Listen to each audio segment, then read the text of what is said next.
जय राधा माधव कुंज बिहारी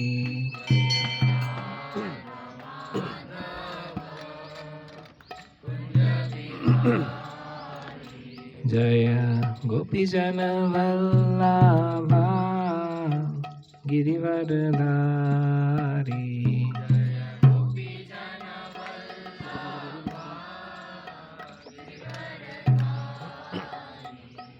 जय गोपीजन वल्लभा गिरिवरधारी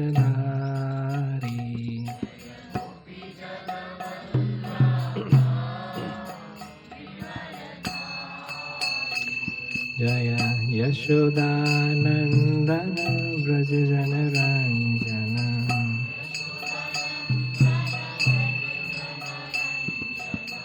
यशोदानंदन व्रज जनरंजन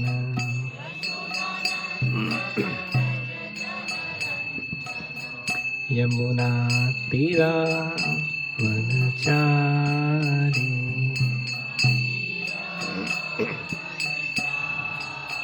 यमुना तीरा वनचारी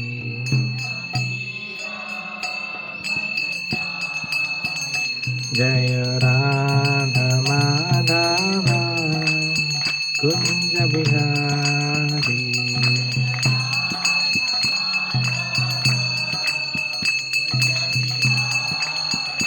जय राधा माधव कुंज बिहारी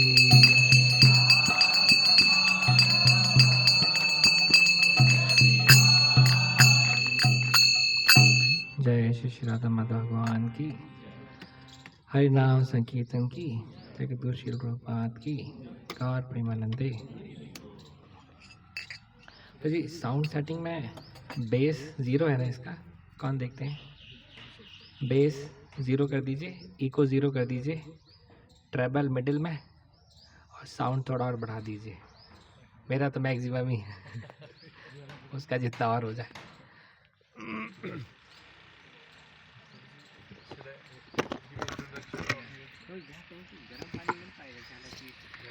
किसी घर से या अरेंज कर थोड़ा सा तेज गरम मंगा लीजिए, मैं गला खराब हो रहा है। आफ्टर भाई नहीं अभी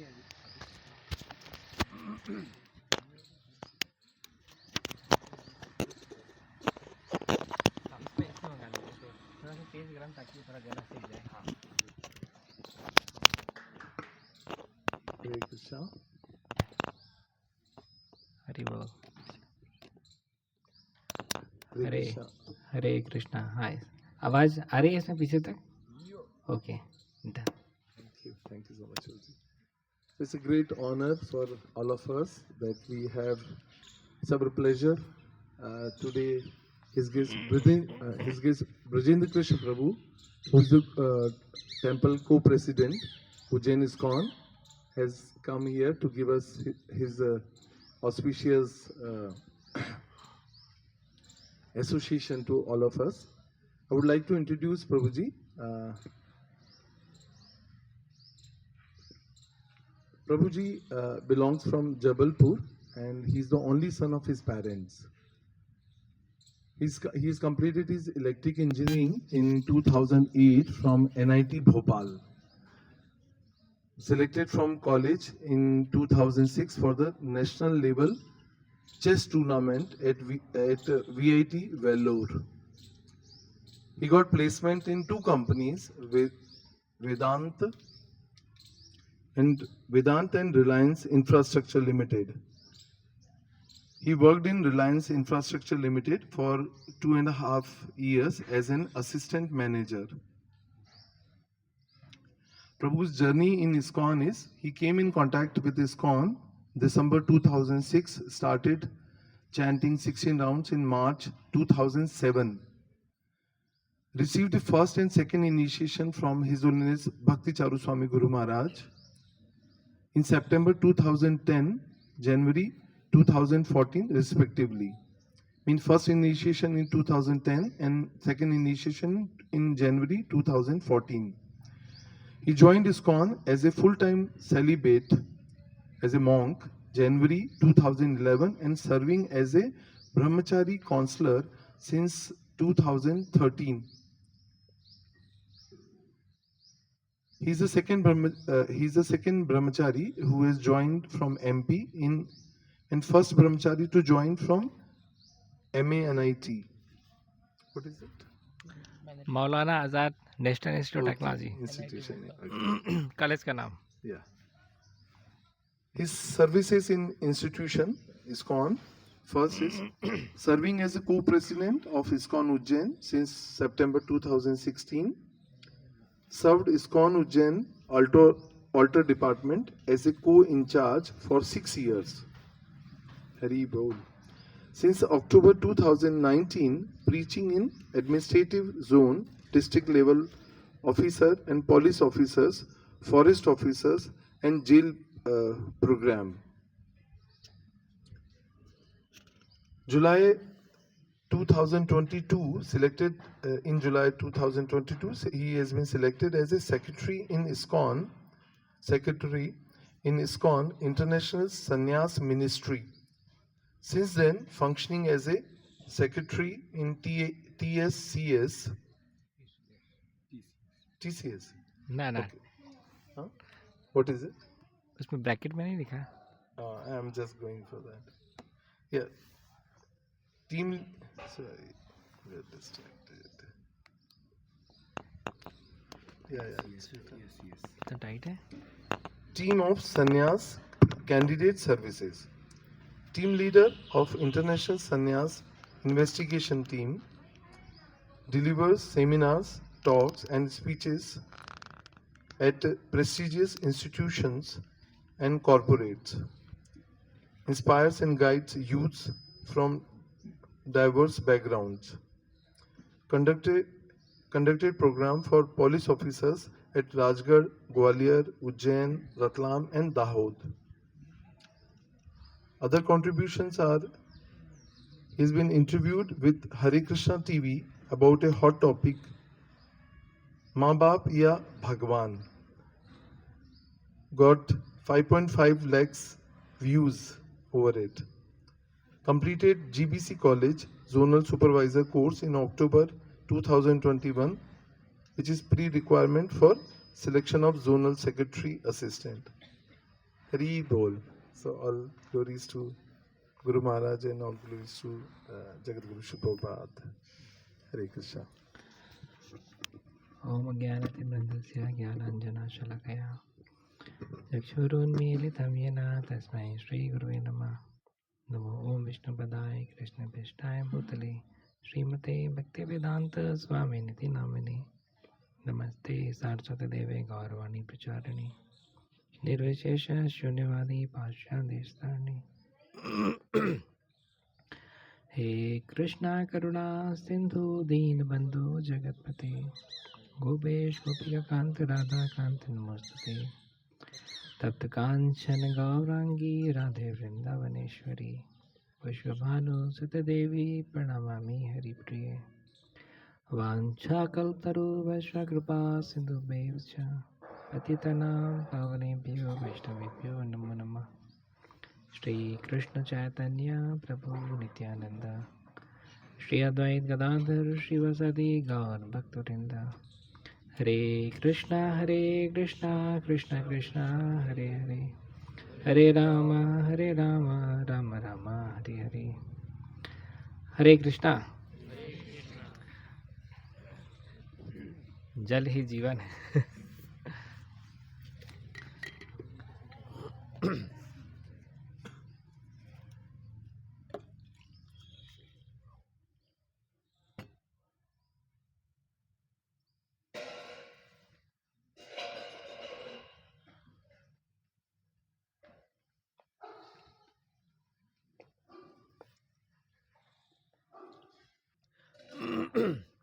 मेरी आवाज़ अच्छी है परंतु थोड़ी खराश है. तो बहुत प्रसन्नता हो रही है आप सभी को यहाँ पे इकट्ठा देख करके. All the dedicated endeavours of his grace Anant Vijay Krishna प्रभु.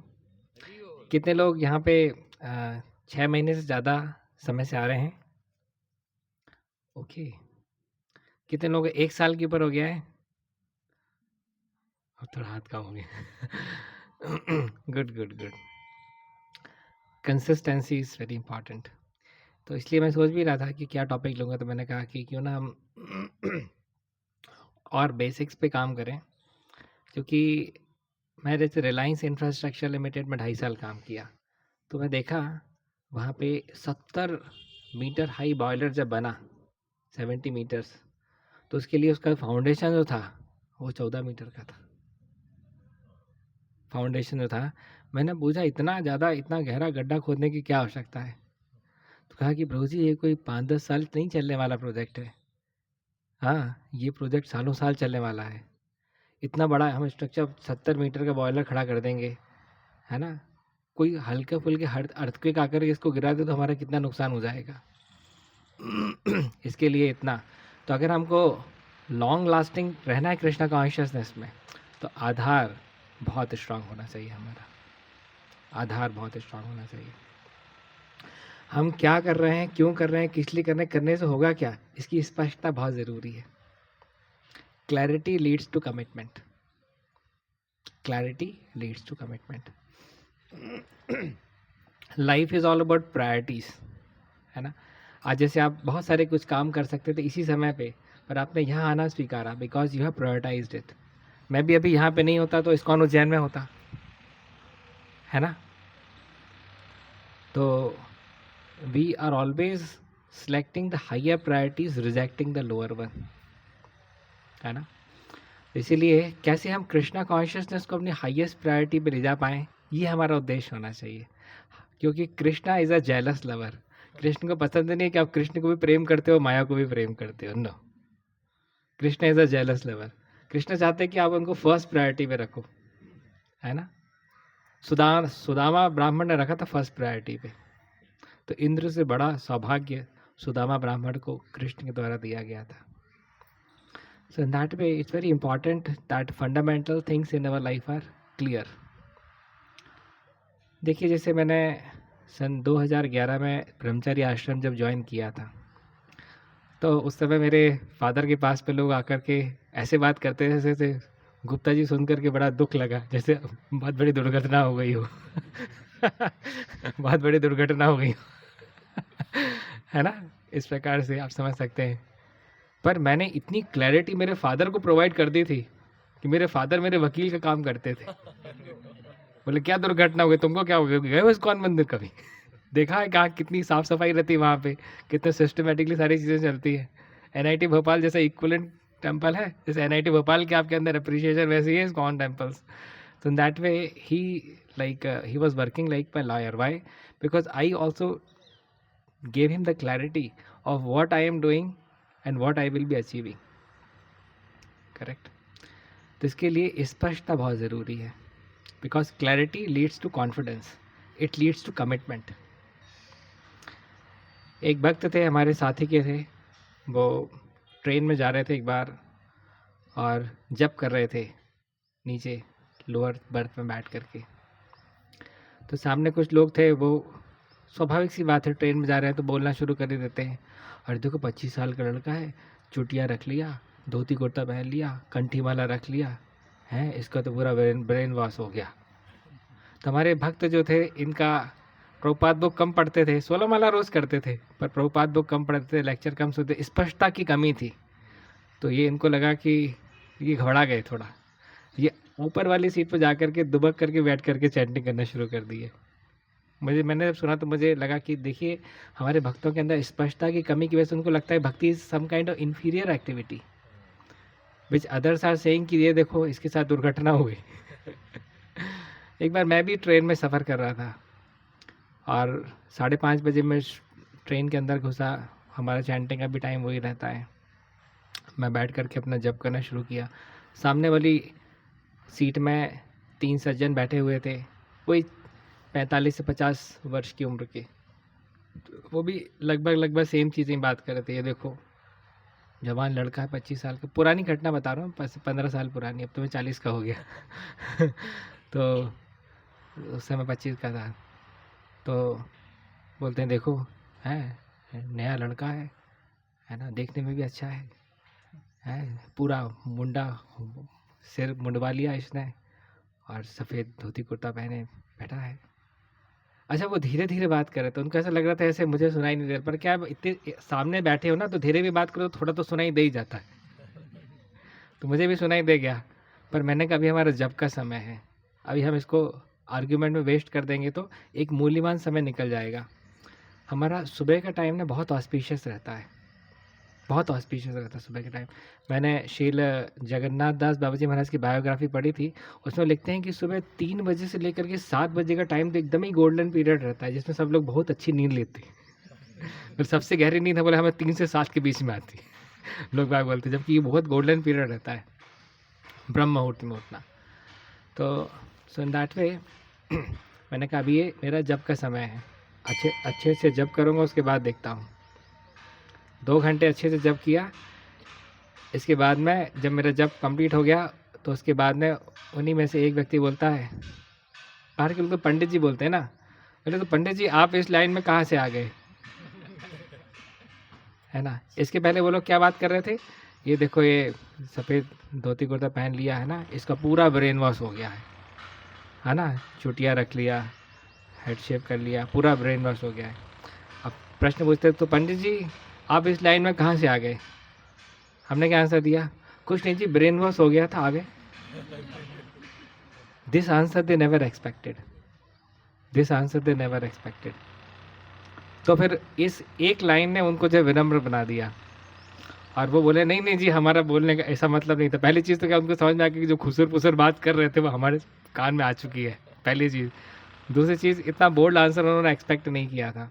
तो फिर काफ़ी विनम्र हुए और फिर विनम्रता के साथ उन्होंने पूछना शुरू किया कि नहीं नहीं जी हमारा ऐसा बोलने का मतलब नहीं था। फिर जब उन्होंने विनम्रता से सवाल किए तो मैंने फिर इंटेलिजेंस से जवाब भी दिया और उनको उनकी क्वारीज को स्पष्ट करके छोड़ा। दैट्स वाई अभी हम जिस युग में जी रहे हैं, यहाँ पे आप पाप कार्य कीजिए आपको सराहना मिलेगी, है ना। आप पुण्य काम कीजिए, कम ही लोग आपको सराहना देंगे, है ना। आज जैसे कुत्ता पालने में किसी को कोई शर्म नहीं आती है, पर गाय को पालने में थोड़ी तो हेजिटेशन है ना। तो आप अच्छे अच्छे डॉग्स रखिए, लोग आपको स्मार्ट ही मानेंगे, है ना। ये धोती कुर्ता तो हमारा वैदिक ड्रेस है ना, आप फटा जीन्स पहन के चले जाइए, लोग आपको मॉडर्न समझेंगे। हमारे टाइम पे 2000 के आसपास में अगर बात करें, कोई फटा जीन्स पहन के जा ही नहीं सकता था, इतनी शर्म आती है उसको कि लोग सोचेंगे अरे इनका जीन्स फटा और ये पहन रहे हैं करके। अभी तो मॉडर्न ट्रेंड चल गया है, स्मार्ट मानेंगे आपको। So why to attach ourselves with the changing principles of this material world, why not to attach ourselves with the unchanging principles of the spiritual world, that is the thing. तो इसके लिए मैं भी बहुत जगह जाता हूँ। 9 तो मैंने अभी पुलिस प्रोग्राम्स किए हैं, 3 मैंने डिस्ट्रिक्ट लेवल ऑफिसर्स के किए हैं, एक फोर्टिस हॉस्पिटल में डॉक्टर्स का प्रोग्राम किया है और एक जजेस का प्रोग्राम छतरपुर में किया है। हर जगह एकदम कॉन्फिडेंस के साथ में जाता हूँ, एकदम स्पष्टता के साथ में बोलता हूँ, जो बोलता हूँ बहुत ही मीनिंगफुल रहता है, पर्पसफुल रहता है और उनके जीवन में काम आने वाला रहता है ना। तो ये स्पष्टता हमारे जीवन में है, हमारे अंदर कॉन्फिडेंस को जन्म देगी। अच्छा, मैं हमेशा से ऐसा नहीं था, बचपन में तो मुझे 2 किलो शक्कर लाने में घबराहट होती थी कि मैं किराने की दुकान में जाकर के सही से उससे बोल भी पाऊँगा कि नहीं मुझे 2 किलो शक्कर चाहिए है। उस स्थिति से लेकर के इस स्थिति तक मुझे भगवद गीता की टीचिंग्स ने लाया है, क्योंकि what people are perceiving us should not matter much to us. अगर हमने गलत काम किया तो हमको पछतावा होना चाहिए, सही काम के लिए आपका पछतावा हो रहा तो फिर हाथी कैसे जो कुत्ते के भौंकने में घबरा जाए, हाथी में ज़्यादा प्रॉब्लम मानी जाएगी ना कुत्ता तो भोगेगा ही भोगेगा, correct. So that kind of clarity and conviction is needed actually. तो मैं एक बहुत अच्छा श्लोक बताऊंगा, भगवद गीता 10.7, एताम विभूति योगम च मम्यो वेति तत्वता सो अविकल्पेन योगेन युञ्जते नात्र संशया। भगवान श्री कृष्ण अर्जुन को बता रहे हैं, one who is factually convinced of this opulences and mystic powers of mine will definitely engage in devotional services। Hindi में बोलें तो जिस व्यक्ति को 2 चीज़ों पे भरोसा है, हमारी मिस्टिक पावर्स और opulences पे, है ना, वो व्यक्ति भक्ति में लगेगा ही लगेगा। इसका विपरीत देखें, अगर हम भक्ति में थोड़े ढीले डाले हैं, इसका मतलब है हमको भगवान के opulences और मिस्टिक पावर्स पे कहीं ना कहीं थोड़ा सा डाउट इस वजह से, है ना। तो ठंडा हवा है। तो सो इन दैट वे जितना ज़्यादा हमारा कन्विक्शन रहेगा कृष्ण क्या है, कृष्ण की स्थिति क्या है, देवताओं की स्थिति क्या है, हाउ कृष्ण है तो सुप्रीम कंट्रोलर, जितना कन्विक्शन रहेगा हम अपने आप को रोक ही नहीं पाएंगे भगवान की भक्ति करने से। जैसे मैं एग्जांपल दूँ, अभी आज के समय में भारत के सबसे अमीर व्यक्ति कौन है? अंबानी, मुकेश अंबानी। वेल्थ वाइज कितनी वेल्थ है? 120 बिलियन डॉलर्स के आसपास, तो उससे ज़्यादा ही होगी। मैं तो थोड़ा 1-2 महीने पहले देखा था। 1 बिलियन डॉलर मीन्स 8,000 करोड़, है ना। तो 120 बिलियन डॉलर्स मतलब बहुत बहुत ज़्यादा हो गया, है ना। आपका मतलब 10 लाख करोड़ के भी ऊपर क्रॉस कर गया, है ना। तो इतनी वेल्थ है इसकी, मुकेश धीरूभाई अंबानी की। अगर ताज होटल में या कोई और बड़ी होटल में अगर मुकेश अंबानी जाते हैं और अगर वेटर को पता लग जाए कि मुकेश भाई आए हैं, क्या वो अपने आप को रोक पाएगा इनको सर्व करने से? नहीं रोक पाएगा। जानता है टिप 50,000 से कम नहीं मिलेगी, 1 लाख से कम टिप नहीं मिलेगी, करेक्ट। क्योंकि अगर मुकेश अंबानी ताज होटल में खाने के लिए आए, वेटर के अंदर उत्साह नहीं, यानी समझ नहीं पाए कि कौन आए हैं। समझ रहे हैं इस बात को? क्योंकि जैसे ही स्पष्ट होगी कि he is Mukesh Ambani, he is so opulent, तुरंत ही उसका उनकी सेवा करने के लिए जो है बढ़ जाएगा। मैं इंटरनेट पे सर्च कर रहा था, मुकेश अंबानी के घर में है जो सबसे सिंपल सेवा करते हैं, जो झाड़ू पोंछा लगाते हैं, है ना, हाउस कीपिंग, उनकी सैलरी 1.5 लाख से 2 लाख रुपए प्रति माह है। हाँ, आप भी सर्च कर सकते हैं, तो स्टैटिस्टिक्स में शेयर कर रहा हूँ आपके साथ में। खाली झाड़ू, कोई इतना गंदा भी नहीं रहता जितना यहाँ पे। इतना गंदा थोड़ी होगा मुकेश अंबानी का फ्लोर। साफ फ्लोर को साफ करने का 1.5 लाख रुपए महीना मिल रहा है, सोचिए ज़रा, है ना। साफ फ्लोर को साफ करने का पैसा मिल रहा है। क्योंकि पैसा इतना ज़्यादा है तो लोएस्ट सैलरी ही इतनी देनी पड़ जाती है, क्योंकि उस कैलिबर का व्यक्ति लगेगा, है ना। तो वहाँ से मेरा दिमाग चला, भाई मुकेश अंबानी तो इस भौतिक जगत के एक अमीर व्यक्ति है, इनसे ऊपर स्थिति तो डेमी गॉड्स की है, और उनसे ऊपर स्थिति तो भगवान श्री कृष्ण की है। तो अपन मंदिर चल कर ही झाड़ू पोंछा लगा लेते हैं, ज़्यादा पैसा मिलेगा। Make sense?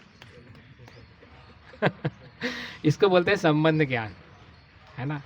Connectivity brings enthusiasm इन डिवोशनल सर्विसेज। जितनी ज़्यादा कनेक्टिविटी होगी उतना हमारा उत्साह बढ़ जाएगा, जितनी ज़्यादा कनेक्टिविटी उतना हमारा उत्साह बढ़ जाएगा। देखिए, पढ़ाई लिखाई में मेरा कभी ज़्यादा मन नहीं लगा। 5वीं क्लास में तो मेरे 58% बने थे। मुझे डर लगता था कहीं कोई रिजल्ट ना पूछ ले कितने परसेंट आए, क्या रिजल्ट आया तुम्हारा, है ना। पढ़ाई लिखाई ज़्यादा मन नहीं लगा। 6th class, 7th class, 8th class, 9th class, कभी मेरे 70% से ज़्यादा क्रॉस नहीं किए, है ना। क्योंकि मेरी मदर से प्रश्न रहता था, भाई 7th क्लास में मैंने हिस्ट्री, सिविक्स, ज्योग्राफी, इकोनॉमिक्स पढ़ी, जो 8th क्लास आते आते सब भूल गया मैं। 8th क्लास में जो पढ़ा वो 9th क्लास में आके भूल गया, 9th में जो पढ़ा वो भी 10th में भूल जाऊँगा। 3-3 पन्ने के आंसर याद करके मैं जाऊँ और लिख करके आऊँ, जिसका कोई औचित्य नहीं है जीवन से, नंबर को छोड़ दिया जाए तो, है ना भैया। अकबर थे, बाबर थे, जहांगीर थे, किस किस के साथ कितनी सेना लेकर के लड़े, हमको क्या लेना देना। भाई आप लड़े अच्छी बात है, हमको क्यों इन्वॉल्व कर रहे हो? Make sense? हम पढ़ते थे पूरे भारत देश में एल्यूमिनियम कहाँ कहाँ पे है, जिंक कहाँ कहाँ पे मिलता है, ब्रॉन्ज कहाँ कहाँ पे मिलता है। भाई हमको एल्यूमिनियम खरीदना होगा तो हम ये सब थोड़ी देखेंगे कहाँ खदान है इसकी, हम तो एल्यूमिनियम की दुकान में ही जाएंगे ना। तो हमको समझ नहीं आता था कि इतना मेंटल लोड हमको दिया क्यों जा रहा है। हमको तो खेलने में मजा आता है ना। वो मजा हमसे लेकर के आप पढ़ाते हो हमसे हिस्ट्री, सिविक्स, ज्योग्राफी, इकोनॉमिक्स, इतना सारा लोड दे देते हो हमारे छोटे से दिमाग पे। तो मम्मी बोलती देखो ज़्यादा पढ़ने की ज़रूरत नहीं, पर मीडियम 65-70% तक लिया ना, ताकि पिताजी तुम्हारे परेशान ना करें। My mother was very cooperative, mother is also very intelligent also. जैसे कभी मैं ननिहाल जाता था ना, तो मैं बोलता था रिक्शा कर दो, पर मदर को वॉकिंग करना रहता था और मुझे भी वॉकिंग करवाना रहता था, तो बोलती थी ये लो 10 रुपये, अब चाहे तो तुम इससे केसर वाला दूध पी लो और चाहे तो रिक्शा कर लो। अब मुझे केसर वाला दूध बहुत पसंद, तो मैं बोलता नहीं नहीं नहीं नहीं, इससे तो हम केसर वाला दूध ही पियेंगे। तो अब ये मेरा डिसीजन है कि रिक्शा नहीं करना है, केसर वाला दूध पीना। अब अगर अब मैं इस पोजीशन में नहीं हूँ कि वहाँ ननिहाल जा करके नाना जी की कंप्लेंट करूँ कि ये मेरे को पैदल चला करके लाई। क्यों? क्योंकि डिसीजन किसका है? मेरा है। Intelligent approach, intelligent. ऐसा अगर वो मेरे को ना वो सिंपल मुझे केसर वाला दूध पिला दे और पैदल चला करके लाए तो मैं उसकी वैल्यू नहीं समझ पाऊंगा। मैं जाके सीधा कंप्लेंट करूँगी मेरे को घर से लेके यहाँ तक पैदल चला करके लाई है। This called intelligently doing the things, है ना। मेरे को हमेशा कैरेट और स्टिक सिस्टम चलता था। मदर मेरे बोलती थी तुम अगर ये काम करोगे तो I will give you a toffee, और ये काम नहीं करोगे I will give you a punishment. Carrot and stick system. That way जिस प्रकार से हाँ पेरेंटिंग बहुत इम्पॉर्टेंट है, तो हम सभी के अंदर जो माइंड है वो बच्चे के समान ही है। उसको भी अच्छी पेरेंटिंग की ज़रूरत है। कैसे मिलेगी? स्क्रिप्चर्स पढ़ने से मिलेगी, प्रभुपाद बुक्स पढ़ने से मिलेगी, प्रभुपाद लेक्चर्स, है ना, अन्य वैष्णव के लेक्चर सुनने से हमारे इस माइंड को ट्रेनिंग मिलती है। बहुत ज़रूरी है। बॉडी तो हमारी हार्डवेयर है, अंदर एक सॉफ्टवेयर छुपा हुआ है, और अभी कलयुग में सबकी सॉफ्टवेयर सेटिंग्स गड़बड़ाई हुई है। अपराध क्यों होते हैं? सॉफ्टवेयर सेटिंग गड़बड़ा के इसलिए होते हैं, है कि नहीं?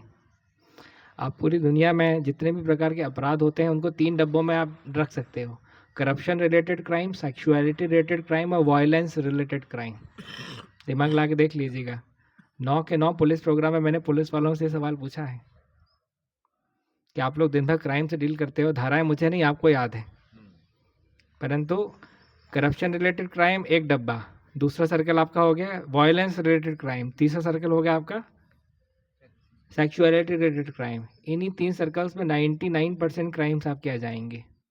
करप्शन रिलेटेड क्राइम की वजह है uncontrolled greed, violence related crime की वजह है uncontrolled anger, sexuality related crime की वजह है अनकंट्रोल्ड लस्ट। कृष्ण भगवद गीता में बोल रहे हैं काम एषा क्रोध एषा रजोगुणा समुद्भव महाशनो महापापम विद्य इदम इह वेरी नाम। हे अर्जुन, ये काम और क्रोध है जो रजोगुण के संबंध, रजोगुण से उत्पन्न होता है। बाद में यही काम जो है ग्रीड में भी कन्वर्ट हो जाता है। ये तुम्हारा सबसे बड़ा शत्रु है। महाशनो महापापम विद्य इदम इह वेरी नाम, सबसे बड़ा बैरी है तुम्हारा। ठीक है, तो दुर्योधन और दुशासन को सबसे बड़ा बैरी नहीं बताया काम और क्रोध को सबसे बड़ा बैरी बताया, लोभ को बैरी बताया, क्योंकि यही जो है सबसे ज़्यादा कोलाहल ये अनर्थों ने मचा करके रखा हुआ है। इनसे जिसने अपने आप को बचा लिया उसने वास्तविकता में अपनी रक्षा की। देश तो स्वतंत्र हो गया 1947 में, हम अभी भी अनर्थों के गुलाम हैं। हमको भी स्वतंत्रता की लड़ाई लड़नी चाहिए। बोले कौन सी स्वतंत्रता की लड़ाई की बात कर रहे हैं प्रभु जी? हमको अपने हृदय को स्वतंत्र करना है अनियंत्रित वासनाओं से, अनियंत्रित क्रोध से, अनियंत्रित लोभ से। तो वास्तविकता में हमको हमारे हृदय को आज़ादी मिलेगी, नहीं तो गुलामी का जीवन जीना पड़ेगा। रावण को लगता था हम आज़ाद हैं, हम पंछी मुक्त गगन के। ना जी ना, आप लस्ट की बेड़ियों में बंधे हुए हो। आपकी लस्ट के चक्कर में पूरा खानदान निपट गया, है ना। शक्तिशाली सेना गई, पुत्र गए, मेघनाथ जैसा यशस्वी पुत्र गया, कुंभकर्ण गया, सारे साफ हो गए। विभीषण जैसा शुभ चिंतक आपसे दूर हो गया, क्योंकि आप गुलाम थे, वो लस्ट के गुलाम थे। हिरण्यकशिपु अहंकार के गुलाम थे। एक शब्द भी अनुचित प्रहलाद महाराज ने हिरण्यकशिपु के प्रति नहीं बोला, एक अब्यूज नहीं किया, हमेशा इज्जत देकर के बात की। बोलते थे हे दानवों में श्रेष्ठ। पढ़िए ना भागवतम आप 7th कैंटो में, हे दानव, इज्जत दे की बात की, हे दानवों में श्रेष्ठ। परंतु what was the point of anger of Hiranyakashipu? He is worshipping my enemy, that's why he doesn't deserve to live. ये अपराध है। देखिए मतलब फॉल्स ईगो हमारा जितना ऊपर रहता है ना, छोटी छोटी चीज़ें हमको इफेक्ट करना शुरू कर देती हैं। जैसे घर परिवार में देखते हैं, पता चला छोटे फूफा जी के पास पहले निमंत्रण कार्ड पहुंच गया शादी का, तो बड़े फूफा जी शादी में नहीं आए क्योंकि पहले उनको निमंत्रण कैसे दे दिया, तिलक उनका पहले कैसे कर दिया, हमारा कैसे बाद में किया। छोटी छोटी चीज़ों में लोग उलझ जाते हैं, है ना। पतंग उड़ाई आप लोग ने? पतंग उड़ाई होगी ना। पतंग में डोरी कभी उलझती होगी? क्या आसान है, सुलझाना आसान है कि तोड़ के गठान बांधना आसान है? तोड़ करके गठान बांधना आसान है, परंतु डोरी खराब हो जाती है। इससे डोरी जो है हमारी खराब हो जाती है ना। सुलझाने में टाइम लगेगा, 2 मिनट ज़्यादा लगेंगे, पर डोरी आपकी अच्छी रहेगी। रिलेशनशिप में रूठ जाना आसान है कि समझ करके मैच्योरिटी इंडेक्स को लगा करके विजडम इंडेक्स को लगा कर सुलझाना ज़्यादा इम्पॉर्टेंट है। तो in that way patience is needed, patience is needed. ज़्यादातर लोग के रिलेशनशिप इश्यूज इसलिए रहते हैं क्योंकि सुलझाना कभी सीखा ही नहीं, धैर्य कभी सीखा ही नहीं, पेशेंस कभी था ही नहीं, तो इसलिए रिलेशनशिप बहुत बहुत ख़राब हो जाते हैं। तो कैसे हम अपने मिथ्या अहंकार पे वर्कआउट कर सकें, ये हमारा प्रश्न होना चाहिए। एक अच्छी स्टोरी याद आती है मिथ्या अहंकार को लेकर के, इतनी बढ़िया स्टोरी है कि आपको सबको पसंद आएगी। सुनना चाहेंगे? हाँ, स्टोरी सुनने में सबको खूब मज़ा आता है बच्चों से लेकर के बड़ा तो सबको बहुत अच्छा लगता है। ठीक है, जस्ट 2-3 मिनट में बताता हूँ। एक बार एक गांव में बहुत खतरनाक गुंडा रहता है। हाँ, सब लोग जानते हैं कि बहुत ही खतरनाक व्यक्ति है। उसकी एक दिन लोगों के मज़े लेने की इच्छा होती है। वो अपने जेब में 10,000 रुपये लेकर के निकल पड़ता है और जाता है एक बार्बर की शॉप में, नाई की दुकान में। बोलता है दाढ़ी बनवानी है, इसके हम तुम्हें 10,000 रुपये देंगे। बार्बर तो खुश हो जाता है, दाढ़ी बनाने के तो 50 रुपये लगती है, 10,000 रुपये। पर बोला एक कट भी लगा तो तुम्हारी गर्दन उड़ा देंगे। बार्बर बोलते भैया हमको माफ़ करो हमारी इतनी क्षमता नहीं है कि हम आपको गारंटी दे सके कि एक कट भी नहीं लगेगा। तो उसको खूब मज़ा आता है इस प्रकार से मज़े लेने में, है ना, कि पहले लोगों को थोड़ा सा आकृष्ट करता है 10,000 रुपये देके, फिर शर्त बताता है, लोग डर करके हाथ जोड़ लेते कि नहीं भैया हमसे नहीं बनेगी आपकी दाढ़ी। ऐसा करते करते वो कई बार्बर की शॉप में जाता है, कई बार्बर्स को प्रपोज देते हैं, सबके सब हाथ जोड़ लेते, भैया गुंडा आदमी कहीं हल्के से कुछ कट गया तो ये तो मारने मरने पर शुरुआत कर देगा, छुरा हमेशा ही साथ लेके चलता है। सब मना कर देते, उसको खूब मजा आता है इस प्रकार की एक्सरसाइज में। इसके मिथ्या अहंकार को तुष्टि मिलती है। बाद में जब ये अपने घर लौट रहा रहता है तो उसको एक नई दुकान दिखती है, जो कि मात्र जस्ट 2-3 महीने हुए थे उसको दुकान को। तो सोचा चलो जाते जाते इसकी भी मज़े ले लेते हैं। वहाँ जाता है तो उसको एकदम नया बार्बर, नया नाई मिलता है जिसकी उम्र मात्र 20-21 साल थी। तो वो उसको भी ये प्रपोजल देता है। तो ये जो नवयुवक था तुरंत एग्री हो जाता है, हाँ बोले बैठो बना देते हैं। तो इसको लगता है कि प्रश्न हमारा समझ नहीं पाया, दोबारा बोलता है कि एक कट भी लगा तो तुम्हारी गर्दन उड़ा देंगे। बोले हाँ ठीक है देखी जाएगी, अब बैठो ना हम बनाते हैं आपकी दाढ़ी। तो ये बड़ा आश्चर्यचकित हो जाता है, ऐसा कैसे, मतलब 5, 10, 15, 20, 25 साल से जो लोग शेविंग कर रहे हैं उन्होंने इस चैलेंज को नहीं स्वीकार किया। 3 महीना पुराना व्यक्ति 21 साल का, ज़्यादा एक्सपीरियंस नहीं, और ये स्वीकार कर लिया। अब ठीक है, अब कुछ बोल तो सकता नहीं, खुद ही चैलेंज दे रहा है, तुरंत बैठ जाता है। बढ़िया, बहुत हल्के हाथ से ये गाना गाते गाते इसका, है ना, क्रीम वगैरह लगाता है, बढ़िया अच्छे गाना गाते गाते बहुत आराम से हल्के हाथ से पूरा ये शेविंग बनाता है। पूरी बढ़िया शेविंग बन जाती है, बिना कट के बोलता है निकालो 10,000 रुपये। अब ये गुंडा बड़ा कंफ्यूज, अब शर्त के हिसाब से तो देना भी पड़ेगा पैसा, तो 10,000 रुपये देता है इसको गुंडा, अब क्योंकि अब बात तो इज्जत की है ना, तो देता है 10,000 रुपये। पर बोलता है भाई 10,000 रुपये तो दे रहा हूँ, पर तुम एक बात बताओ, 5, 10, 15, 20, 25 साल पुराने बार्बर्स ने भी मना कर दिया, तुमको डर नहीं लगा कि अगर एक आध कट भी लग जाएगा तो तुम्हें डर नहीं लगा? बोले डरने की क्या बात थी, उस तरह तो हमारे हाथ में ही था, तुम्हें एक कट लगता तुम्हारी गर्दन उड़ा देते वहीं पे हम। तो उसको समझ में आ गया भैया वाकई जिस कॉन्फिडेंस के साथ इसने दाढ़ी बनाई, वाकई ये बहुत खतरनाक आदमी है। वो गुंडा भी वहां से 9-11 हो जाता। तो इस दुनिया में सबको लगता है हम शेर हैं, जबकि शेर को भी सवा शेर मिल जाता है। रावण को लगता था हमें बाकी सब पानी कम है, उसको भी बाली ने कांख में दबा करके रखा था। पढ़िए आप रामायण में, संवाद आता है रावण बाली को नहीं हरा पाया, बाली ने कांख में दबा करके उसको परेशान कर दिया था। तो शेर को सवा शेर मिल गया, बाली को लगता था हमें बाकी सब पानी कम है। बाली को भी भगवान रामचंद्र ने संहार किया, है ना। तो इसीलिए वी हैव टू अंडरस्टैंड, ईनो काम बनाए 6 सेकंड में, ईगो काम बिगाड़े 6 सेकंड में, है ना। ईगो फ्री डीलिंग्स रखना चाहिए हमको। मिथ्या अहंकार बहुत डीप रूटेड है, एक्चुअली बहुत डीप रूटेड है। तो अगेन हम बात करेंगे कैसे हम शुरुआत में भक्ति में आते हैं, हम नया कीर्तन सुनते हैं, नए तरीके से डांस करते हैं, नया प्रसाद लेते हैं, नए लेक्चर सुनते हैं। तो किसी भी नई चीज़ के साथ में उत्साहित होना स्वाभाविक है ना। चाहे नया मोबाइल हो कि नई बाइक हो, उत्साह स्वाभाविक है ना।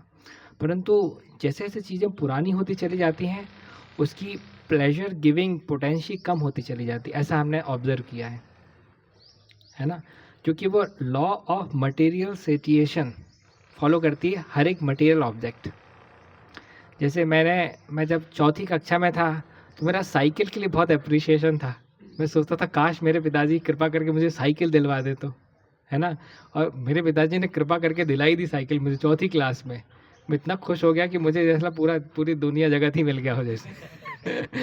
मेरा इतना क्रेज़ था साइकिल को लेकर के कि मैं सुबह शाम उस साइकिल को साफ़ करता था। मेरी मदर बोलती थी बेटा एक दिन में साइकिल इतनी गंदी नहीं हो जाती कि तुमको सुबह शाम साफ़ करने की ज़रूरत हो, पर प्रेम तो प्रेम होता है ना व्यक्ति का। तो सुबह शाम साफ़ करता था, बहुत प्रेम था। मम्मी को लगा ठीक है अब करता है, सफाई कर रहा है, करने दो। जहाँ 4-6 महीने हुए 15-15 दिन साफ़ नहीं किया। मम्मी बोलती बेटा इतनी गंदी साइकिल तुम कैसे चला लेते हो, कभी तो साफ़ कर लिया करो। Getting the point. कॉस्ट एक होता है tan थीटा, एक होता है cot theta. tan 0 is equal to 0, tan 90 is equal to infinity, cot 0 is equal to infinity, cot 90 is equal to 0। तो मटेरियलिस्टिक ग्राफ जो है वो cot थीटा को फॉलो करता है। शुरुआत में हाई इंथुसियाज्म रहता है, दिन में 2 बार साइकिल साफ करते थे, फिर दिन में 1 बार साइकिल साफ करते थे, फिर 3 दिन में 1 बार साइकिल साफ करते करते 15 दिन में आ गए, है ना। मटेरियल इंथुसियाज्म जो है वो धीरे धीरे कम होता चला जाता है। किसी ने किसी को सपोज कीजिए i14 Pro किसी ने गिफ्ट किया हो, भाई ने अपनी बहन को गिफ्ट किया हो उसके बर्थडे पे, तो बोलेगा तुम्हारे जैसा तो कोई भाई नहीं, है ना। 1,40,000 का मोबाइल तुमने हमको बर्थडे पे गिफ्ट कर दिया, पर उसकी प्रसन्नता आप अगले 25 साल तक नहीं मना पाओगे, क्योंकि law of diminishing returns follow करता है हर एक मटेरियल ऑब्जेक्ट। क्या होता है लॉ ऑफ डिमिनिशिंग रिटर्न्स? उसकी रिटर्न करने की जो वैल्यू है वो कम होती चली जाती है समय के साथ में, है ना।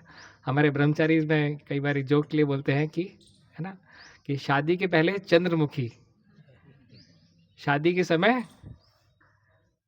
सूर्यमुखी और शादी के बाद ज्वालामुखी। Just joking.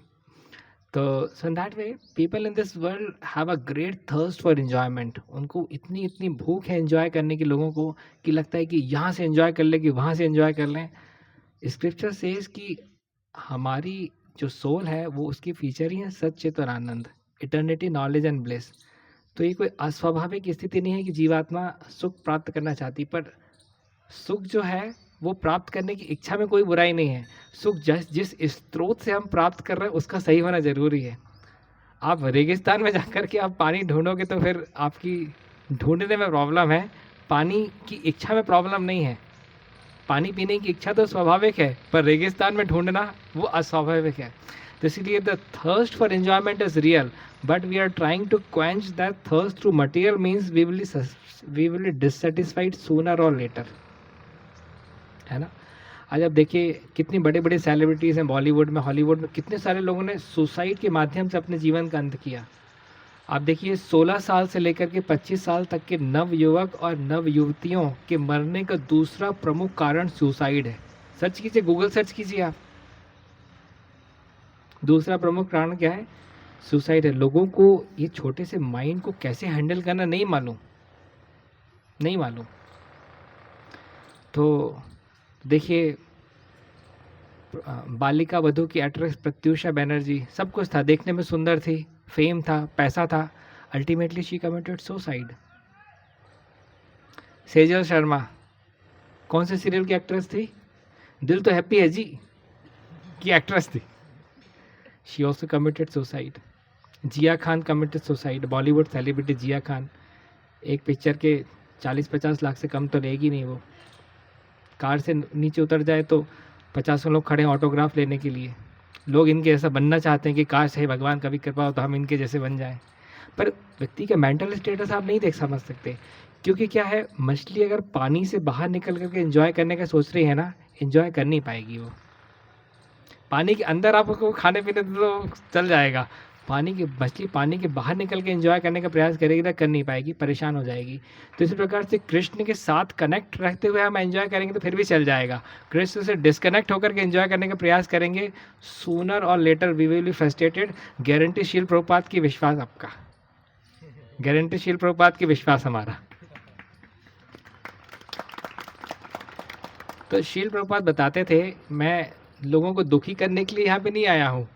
40 रुपए लेकर के 7 समुंदर पार करके मैं लोगों को दुखी करने के लिए नहीं आया हूँ यहाँ पर। मैं इन लोग आ रहे हैं, प्रसादम मैं इनके लिए बना रहा हूँ, इन लोग पूछते भी नहीं है, जूठी प्लेट छोड़ करके चले आते, मैं इनकी प्लेट धो रहा हूँ। मैं इनको परेशान करने के लिए नहीं आया हूँ यहाँ पे। मैं बहुत बहुत सेक्रीफाइस करूँ ताकि ये लोग को मैं कृष्ण से कनेक्ट कर सकूँ, जोड़ सकूँ। और कुछ समय में हिप्पीज़ को भी समझ में आ गया, this old man has not come to cheat us, this old man has not come. क्योंकि साल भर देखा ना, साल भर देखा व्यक्ति क्या कर रहा है हमारे लिए। आप ऐसे कितने लोगों को लगता है अनंत विजय कृष्ण हमको किसी माध्यम से चीट करने के लिए प्रोग्राम कर रहे हैं? हाथ उठाइए, है ना कहीं तो कुछ ना कुछ तो स्वार्थ हो गई अनंत विजय कृष्ण का, आगे जाके पैसे मांग लेंगे पता चला, है ना। तो कई बार क्या उल्टी बात बोलने में सीधी बात ज़्यादा अच्छे समझ में आती है, इसलिए उल्टा बोलना पड़ता है ना। तो in that way we have to understand the intentions of devotees, है ना। Devotees are the best species available in this planet. Devotees are the best species. Definitely there are different gradations of devotees, कनिष्ठाधिकारी, मध्यमाधिकारी, उत्तमाधिकारी। कनिष्ठाधिकारी का faith कम होता है, मध्यमाधिकारी का फेथ बहुत हाई रहता है, उत्तमाधिकारी तो कम्प्लीटली लिबरेटेड प्लेटफॉर्म में रहता है ना। That is the thing.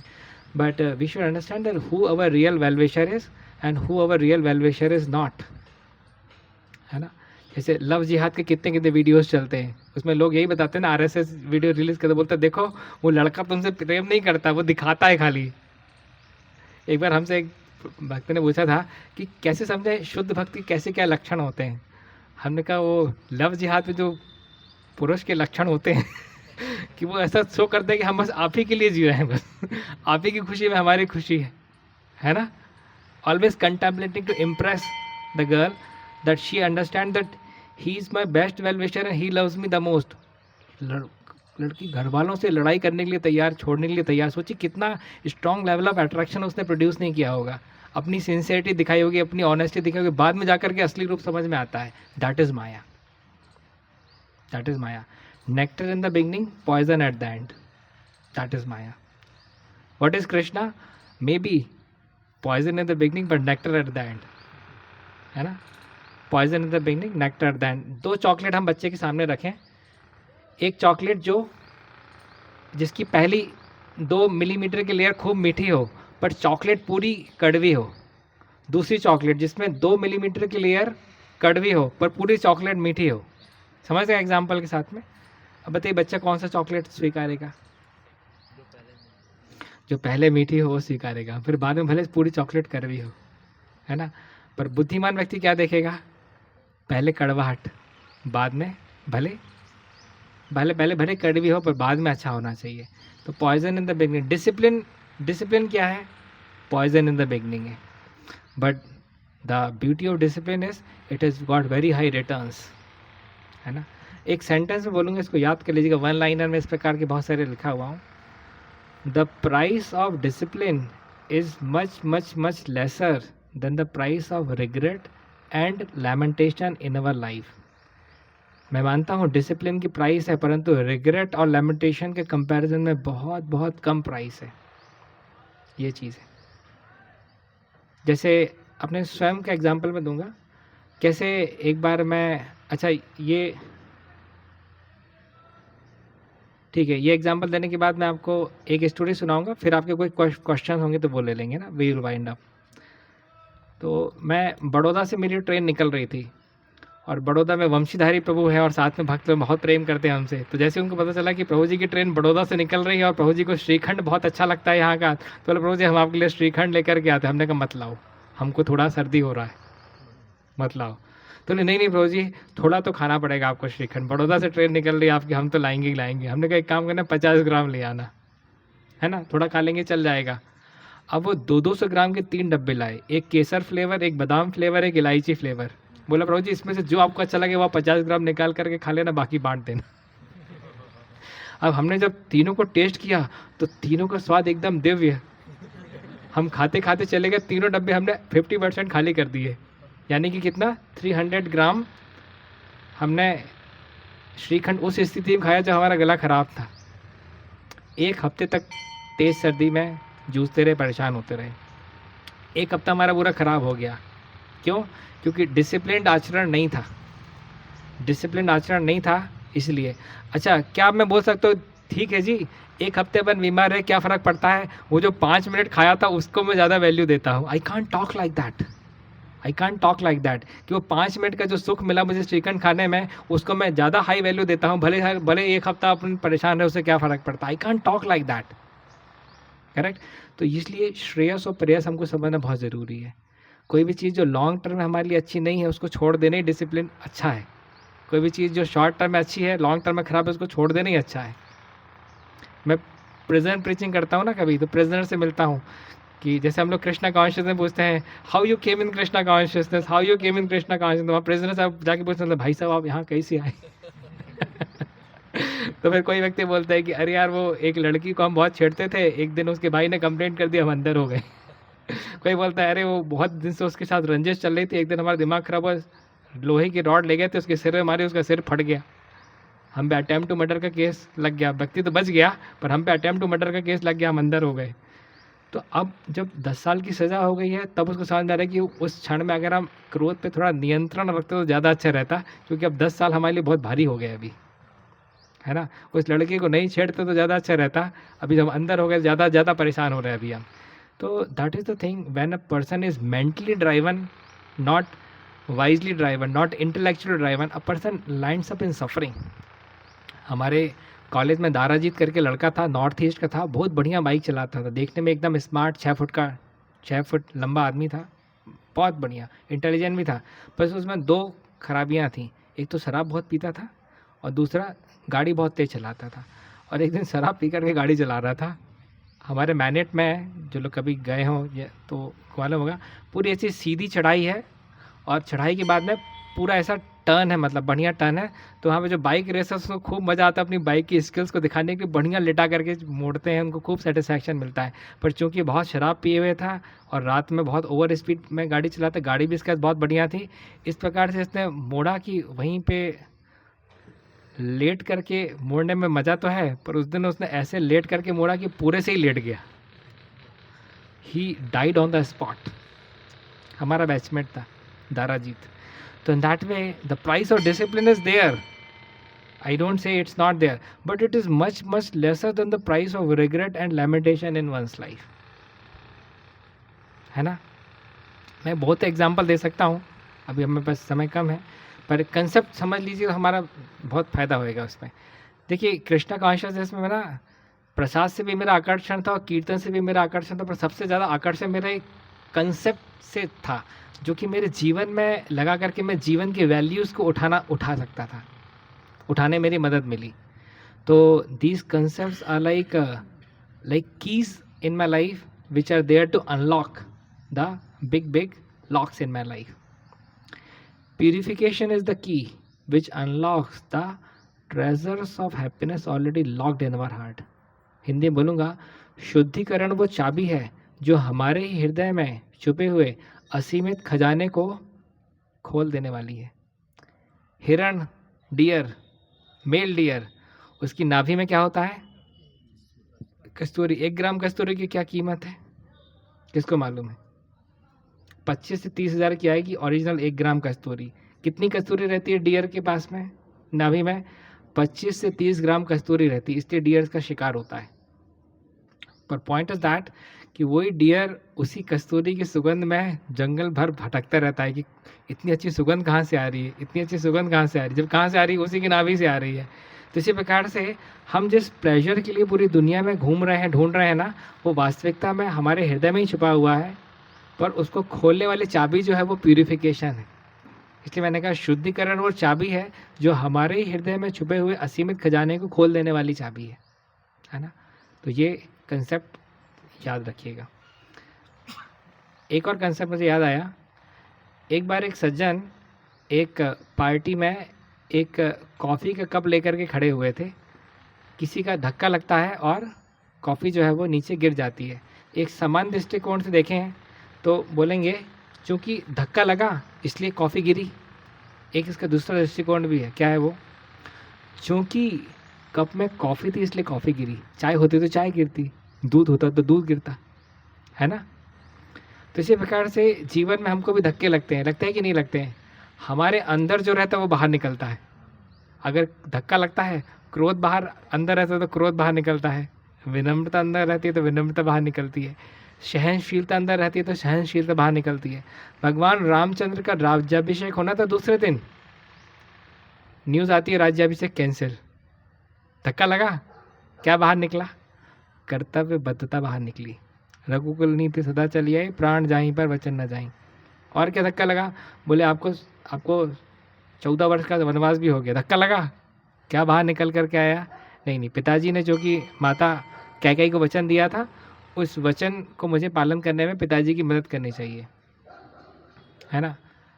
Sita ji को धक्का लगा, अरे हमारे प्रभु का कल राज्याभिषेक भी कैंसिल कर दिया, ऊपर से 14 साल का वनवास भी कर दिया। उनके अंदर भी जो उनकी स्वामी भक्ति थी वो बाहर निकल करके बोले हम भी आप ही के साथ चलेंगे। रामचंद्र जी ने मना किया कि भाई आपने आज तक कभी ज़मीन में पाँव नहीं रखा, हमेशा आप फूलों में पाँव रखते हैं, आपसे नहीं सहन होगा। आप कांटे हैं, कंकड़ है, फॉरेस्ट में क्या गारंटी। पर उसके बाद भी चूँकि स्वामी भक्ति बहुत ऑन फर्स्ट प्रायोरिटी, धक्का लगा पर ये चीज़ बाहर निकल के आई। लक्ष्मण जी तो कहीं से कहीं तक पिक्चर ही भी नहीं थे, है ना। वनवास जाने की पिक्चर में केवल रामचंद्र जी थे, सीता और लक्ष्मण का तो नाम ही नहीं था। पर लक्ष्मण जी की भी कर्तव्यबद्धता बाहर निकल करके आई, उनकी भी स्वामी भक्ति बाहर निकल गए। बोले जहाँ प्रभु राम रहेंगे वहीं हम रहेंगे, चाहे जंगल में रहें चाहे राज्य में रहें। तो धक्के हमको भी जीवन में लगेंगे, कभी ना कभी हम सभी के जीवन में ऐसी स्थिति आएगी जिसमें हम जिस व्यक्ति से प्रेम करते वही हमको धक्का देगा, है ना। कोई ना कोई ऐसी अनपैलेटेबल सिचुएशन आएगी because we are living in this material world. कभी ना कभी आपका कोई खतरनाक एक्सीडेंट भी हो सकता है। उससे मैं ये मत सोचता हम इतनी भक्ति करते हैं तो उसका एक्सीडेंट कैसे हो गया। That is wrong concept, wrong concept. कुछ बड़ा अगर हमारे भाग्य में लिखा है होना, और अगर वो छोटा होकर के मिल गया, वी शुड बी ग्रेटफुल। हमारे 3 बैंक अकाउंट्स होते हैं। एक होता है मॉनेटरी बैंक अकाउंट, वो आपका HDFC में हो सकता है, ICICI में हो सकता है, PNB में हो सकता है, SBI में हो सकता है, कहीं भी हो सकता है। दूसरा होता है आपका कार्मिक बैंक अकाउंट, जिससे ज़्यादातर लोग रिलेट करते हैं। भाई कुंभ में स्नान करने क्यों जाते? बोले कुंभ में एक बार डुबकी मार लिया हो गए कर्म साफ। होता नहीं है असल में होता नहीं है ऐसे, पूरे साफ होते नहीं है। तो कार्मिक बैंक अकाउंट जो पाप और पुण्य का लेखा जोखा रहता है।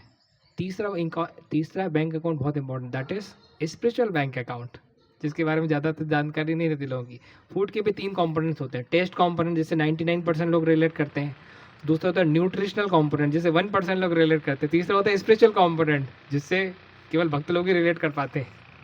3 कंपोनेंट्स फूड में होते हैं, 3 बैंक अकाउंट व्यक्ति के जीवन में होते हैं, करेक्ट।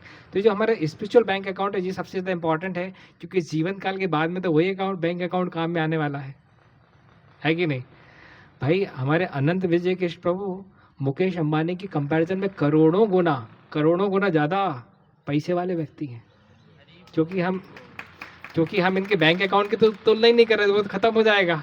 हम बात कर रहे हैं स्पिरिचुअल बैंक अकाउंट की अभी, है ना। पॉइंट नोट किया जाए माय लॉर्ड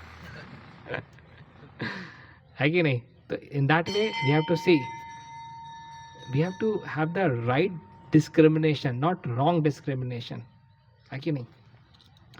तो इस प्रकार से जितनी ज़्यादा स्पष्टता, जितनी अधिक क्लैरिटी हमारी स्पिरिचुअल लाइफ को लेकर के रहेगी, उतना ज़्यादा हमारे अंदर इंथुसियाज्म जो है वो एकदम 10x का कर्व फॉलो करेगा। 10 0 = 0, 10 45 = 1, 10 90 = इन्फिनिटी। ऐसा इसलिए मैंने इस टॉपिक को सिलेक्ट किया ताकि हम सभी का संबंध ज्ञान भगवान श्री कृष्ण से, प्रभुपाद से, गुरु परंपरा से स्ट्रांग हो सके, ताकि भक्ति में हमारा दिन दूनी रात चौगुनी भक्ति हो सके, हम बहुत उत्साह के साथ में भक्ति कर सके। Thank you very much. Hare Krishna. उम्मीद करता हूँ आपका समय नष्ट नहीं किया होगा। हरे कृष्णा। कोई प्रश्न किसी का तो पूछ सकते हैं।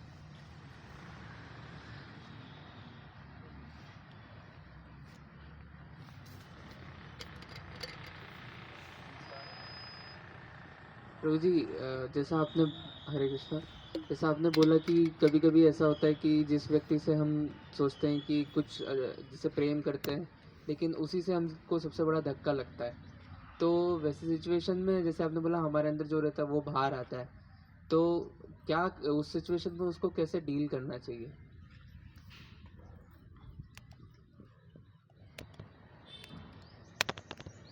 हरे कृष्णा। ये तो बहुत टाइट है, ऐसा क्यों? अब इसको बंद नहीं करूँगा हरे कृष्णा। एक इम्पॉर्टेंट कंसेप्ट लिख लीजिए, others are not the creator of suffering but the deliverer of suffering. ये इंडिविजुअल एप्लीकेशन के लिए है। ऐसा नहीं कि जब हम किसी को तड़पा रहे हो तो सोचे I am not the creator of suffering, I am just the deliverer of your suffering. It's not like that. Concept is for the individual application. तो ये कंसेप्ट बहुत मदद करेगा हमारी। कंसेप्ट में है मतलब कि जब सामने वाला व्यक्ति सपोज कि जब हमको कुछ कष्ट दे रहा है तो हमको ये नहीं सोचना चाहिए कि हमारे जीवन में नई सफरिंग क्रिएट कर रहा है, बल्कि he is deliverer of suffering, he is delivering me my own action. जैसे कंपनी ने आपको फायर कर दिया और पोस्टमैन ने आपको जो है वो लेटर ला करके दिया, आप पोस्टमैन को कभी थप्पड़ नहीं मारोगे, है ना, कभी कोई नहीं मारता, क्योंकि वो डिलीवरर ऑफ लेटर है, he is not the creator of that letter, है ना। तो इसी प्रकार से जब कोई अनपैलेटेबल सिचुएशन किसी व्यक्ति के माध्यम से हमारे पास आती है तो हमको बहुत ज़्यादा दुखी होने की आवश्यकता नहीं, because he is not the creator of suffering, he is the deliverer of suffering. At the same time जो भी उस समय हमारा जो धर्म है वो भी हमको निभाना पड़ेगा। जैसे फॉर एग्जांपल कोई कुत्ता मेरे को काटने के लिए दौड़ता हुआ आ रहा है, तो मैं कंसेप्ट इससे नहीं लगा सकते कि ठीक है भाई he is just a deliverer of suffering, तो काट ही लेने दो इसको। ये मेरा कर्तव्य है कि मैं अपने शरीर की रक्षा करूँ, इस शरीर को भगवान की सेवा में लगाऊँ। I have to opt all the means and measures to protect myself. वही लाठी होगी तो लाठी में घुमा कर उसके मुंह में मार दूंगा, क्योंकि अभी वो मेरे को हर्ट करने के लिए आ रहा है। तो that is my dharma to protect myself. But कोई अनपैलेटेबल इवेंट अगर हो ही जाती है जिसके ऊपर हमारा कोई इन्फ्लुएंस ही नहीं है, जैसे अतुल बैंगलोर का, जिसने 1 घंटे का वीडियो बनाने के बाद में सुसाइड किया था, एक लंबा नोट पेज लिखने के बाद सुसाइड। उसके जीवन में प्रॉब्लम ये थी कि उसको लग रहा था कि wife is the creator of suffering, in laws are the creator of suffering, जज is the creator of suffering. इस कारण से इतना फ्रस्ट्रेट हो गया व्यक्ति कि 1.5 लाख रुपए प्रति माह सैलरी और पूरा शरीर स्वस्थ होने के बाद भी व्यक्ति ने आत्महत्या कर ली। क्यों? क्योंकि एक कंसेप्ट क्लियर नहीं था कि whether the others are creator of suffering और डिलीवरर ऑफ सफरिंग। देखिए एक भक्त के जीवन में भी दुख आते हैं, दुख अलग प्रकार के लोग आते हैं, पर कंसेप्चुअल क्लैरिटी जो है उसको ऊपर उठा देती है। एक भक्त बहुत ही इंटेलिजेंटली और बहुत ही जेंटलमैन तरीके से एक्ट करता है, विम्सिकली एक्ट नहीं करता है, परंतु उसकी कंसेप्चुअल अंडरस्टैंडिंग बहुत सारे मेंटल पेन्स जो उसको मिलने हैं उससे उसकी रक्षा करती है। मैंने रामचंद्र जी का एग्जांपल दिया। आज लोगों की नौकरी चली जाती है, लोगों के अंदर है ना कैसे कैसे विचार आ जाते हैं है ना। यहाँ पे तो वनवास हो गया 14 साल का, उसके बाद भी सोचा चलो साधु संतों का संग मिलेगा, साधु संतों का हमको संग मिलेगा, है ना, वनवास में। तो our happiness index is determined by the attitudes which we are carrying, not by the resources which we are carrying, not by the influence which we are carrying. It is solely dependent upon the attitude with which we are dealing. आप किसी भी ऐसे व्यक्ति जो कि बहुत नीचे से बहुत ऊपर तक गया उसकी केस स्टडी आप पढ़िए, चाहे MS धोनी हो, चाहे नरेंद्र मोदी हो, चाहे अमिताभ बच्चन हो, चाहे रजनीकांत हो, कोई भी हो, चाहे जॉन्टी रोड्स हो, सबकी केस स्टडी इंस्पायरिंग है, सबकी केस स्टडी इंस्पायरिंग है। भाई जॉन्टी रोड्स को मिर्गी के दौरे आते थे और वो वर्ल्ड का बेस्ट फील्डर है। अभी आप गूगल सर्च कीजिए best fielder of the era, Jonty Rhodes का नाम आएगा। रजनीकांत तो बस कंडक्टर थे। अमिताभ बच्चन को तो शुरुआत में लोग पिक्चर में ही नहीं लेते थे, बोलते खंबे जैसा खड़ा है, क्या एक्टिंग करेगा, करेक्ट। नरेंद्र मोदी तो चाय बेचने वाले थे। सचिन तेंदुलकर के पास तो एक ही जोड़ी कपड़े रहते थे, उसी को रात में धोते थे, सुबह सुबह के पहन लेते थे। MS धोनी तो रांची के रहने वाले एक आपके मैदान में पानी डालने वाले के लड़के थे, क्या बोलते उसको, है ना, एक सुपरवाइज़र बोल दीजिए, वो बहुत ही लो प्रोफाइल, मतलब वहाँ के लड़के थे। वहाँ से कैसे कितने संघर्ष करके व्यक्ति एक मटेरियल हाइट्स पे पहुँचा, दैट इज़ एन इंस्पिरेशन। क्योंकि यही एफर्ट्स अगर हम अपनी स्पिरिचुअल लाइफ में लगाएंगे तो हम तो दिन दोनी रात चौगनी उन्नति कर जाएंगे, है ना। तो in that way we need to have a very positive attitude in life. मैं कोई भी व्यक्ति जो निचले से ऊंचे तक आया है उसकी केस स्टडी से बहुत इंस्पिरेशन ड्राइव करता है। श्रील प्रभुपाद की लाइफ आप देख लीजिए, कोई रिसोर्सेज नहीं, कोई रिसोर्सफुलनेस नहीं, पर उसके बाद भी इतने 40 रुपये लेकर के 69 एज की एज में जा कर के विदेश की धरती में जा कर के 1 साल के अंदर इस्कॉन की स्थापना की। अगले 10 साल में 108 मंदिरों की स्थापना कर दी, 7000 शिष्य बना दिए, उनको 14,000 लेटर्स दे दिए, 14 बार पूरे वर्ल्ड की परिक्रमा कर दी, कितना कुछ नहीं किया। जगन्नाथ रथ यात्रा स्टार्ट कर दी, गुरुकुल स्टार्ट कर दिए, कितना कुछ नहीं किया श्रील प्रभुपाद ने। कितने कितने लोगों के जीवन में पॉजिटिव ट्रांसफॉर्मेशन है। केस स्टडी पढ़िए आप, इंस्पिरेशन मिलेगा, एटीट्यूड मेरा पूरा चेंज हो जाएगा लाइफ को लेकर के, ऐसा। तो परेशान मत होइए, जो भी बुद्धिपूर्ण तरीके से जो उसका निवारण हो सकता है वो निवारण लीजिए। Unnecessarily a devotee doesn't accept suffering. फोकट में हम सफरिंग एक्सेप्ट नहीं करते। मैंने ऑलरेडी कुत्ते का एग्जांपल दिया आपको दौड़ता हूँ कुत्ता, मैं काटने के लिए मेरे हाथ में बैट होगा तो बैट दे दूंगा मैं उसको, है ना। तो कंसेप्ट का प्रैक्टिकल एप्लीकेशन हमको एकदम स्पष्टता के साथ में क्लियर होना बहुत ज़रूरी है। ऐसा अच्छा प्रश्न है कि कम से कम एक कंसेप्ट निकल करके बाहर आया। Others are not the creator of suffering but the deliverer of suffering. ऐसा जितने लोग सुसाइड करते हैं ना वो सब सुसाइड करना बंद कर देंगे अगर ये कंसेप्ट खाली क्लियर हो गया बस, कर्मा कंसेप्ट। ऐसा और किन्हीं का कोई प्रश्न? हरे कृष्ण प्रभु जी, धन्यवाद प्रभु जी। एक्चुअली मैं मतलब काफ़ी टाइम से स्ट्रगल कर रहा हूँ, लाइक कि मॉर्निंग का जैसे आपने बताया कि जो टाइम होता है वो बहुत ऑस्पिशियस होता है। या तो जनरली जैसे हम लोग स्टडी भी करते हैं तो मेरा इनिशियली ये रूटीन था कि मैं 10 साढ़े 10 तक एनी हाउ सो जाता था। एंड क्योंकि मंगल आरती में सुबह उठना ही है तो उससे मेरा पूरा जो रूटीन है वो सेट हो जाता था। उससे इवन पूरा दिन भी बहुत अच्छे से जाता था। लेकिन अभी रिसेंटली क्या है कि मतलब बाकी के बच्चे भी रात का रूटीन फॉलो करते हैं पढ़ाई के लिए, क्योंकि थोड़ा शांत माहौल रहता है उस हिसाब से। तो मैं भी उसी को फॉलो कर रहा हूँ। लेकिन चूंकि मेरी हैबिट वैसी है कि मुझे नींद आ जाती है 10 साढ़े 10 तक। लेकिन अभी प्रॉब्लम ये हो रही कि जनरली 11-12 बजे तक नींद नहीं आती। इवन मैं सोता भी हूँ तो भी नींद नहीं आती। और उसके कारण जो है मेरा मॉर्निंग का जो उठना और पूरा शेड्यूल वो गड़बड़ हो रहा है। तो मैं उसको कैसे सुधार सकता हूँ? दूसरा ये कि जो ऑस्पिशियस टाइम आपने बताया, तो जनरली कभी कभी ऐसा होता है कि इवन जो सीनियर डिवोटीज़ हैं, तो मुझे पर्सनली ऐसा लगता है कि जैसे मंडेन सब्जेक्ट के ऊपर डिस्कशन हो रहा है या फिर मतलब चैंटिंग की बजाय या फिर जो हमको स्पिरिचुअल एक्टिविटीज़ करनी चाहिए उसकी बजाय इधर उधर की बातें हो रही। तो फिर मैं उस सिचुएशन से कैसे डील करूं? क्या मैं वहां से उठ के जाऊं, अपनी चैंटिंग को प्रायोरिटी दूं, या फिर वहीं पे बैठ के जो एक पालन करना चाहिए, मतलब मैं समझ गया मर्यादा का? सवाल तो समझ गया। हाँ 2-3 क्वेश्चन आपने पूछे देखिए केमिस्ट्री के टीचर से हम लोग मैथ्स पढ़ने का प्रयास नहीं करेंगे, उससे खाली केमिस्ट्री पढ़ेंगे। फिजिक्स के टीचर से केमिस्ट्री पढ़ने का प्रयास नहीं करेंगे, उससे खाली फिजिक्स पढ़ेंगे। तो ऐसे अलग अलग वैष्णव जो है अलग अलग फील्ड्स में स्ट्रांग हैं, अलग अलग फील्ड्स उनके वीक एरियाज़ हैं। उनके वीक एरियाज से अपने को कोलैबोरेट करके हम वीक नहीं बनेंगे, उनके स्ट्रांग एरिया से कोलैबोरेट करके अपने आप को स्ट्रांग बनाएंगे। एक तो इसका आंसर आ गया कि कभी भक्तों में हम देखते हैं कोई अभक्त वाले लक्षण हैं तो उस समय हमको क्या करना चाहिए, उसका आंसर है। सपोज कीजिए कोई प्रोटोकॉल फॉलो नहीं हो रहा उससे, तो हम उससे इंस्पिरेशन नहीं लेंगे, हम उसके स्ट्रेंथ एरिया से इंस्पिरेशन लेंगे, क्योंकि एक ही व्यक्ति में सारे गुण मिल नहीं पाते हैं हमको, है ना। एक ही टीचर को फिजिक्स केमिस्ट्री मैथ सब आता हो मिल नहीं पाएगा आपको। तो अलग अलग टीचर से अलग अलग इंस्पिरेशन। सेकेंड बात है आपकी रात में जल्दी सोना सुबह उठने, तो शास्त्रिक है कि सुबह टाइम का एटमॉस्फेयर काफ़ी पॉजिटिव रहता है, डिस्टर्बेंसेस कम रहते हैं, ऑक्सीजन कंटेंट ज़्यादा रहता है, डस्ट पार्टिकल सारे सेटल डाउन हो चुके रहते हैं, आपके ब्रेन टिश्यू ज़्यादा अच्छे से नरिश होते हैं क्योंकि फ्रेश ऑक्सीजन आपके इसमें जाती है। तो नो डाउट अबाउट इट कि morning time can never be equated with the night time. But जो लोग कोई कंपटीशन की तैयारी कर रहे रहते हैं, जिनको खाली 1 साल में ही उनको देखना है कि उनका जीवन निर्धारित होगा, कि मतलब जैसे कोई IIT की तैयारी कर रहा है तो 1 साल में ही जो करेगा उससे उसका जीवन निर्धारित होगा कि कौन से कॉलेज जाकर उसका आगे का कैरियर, है ना। तो वैसी स्थिति में फॉर द टाइमिंग जब वो एक शॉर्ट टर्म में बात करता है तो मैं उसके ऊपर फ्री विल छोड़ देता हूँ कि तुम्हारे लिए भी सबसे इंपॉर्टेंट धर्म है, पढ़ाई का धर्म है।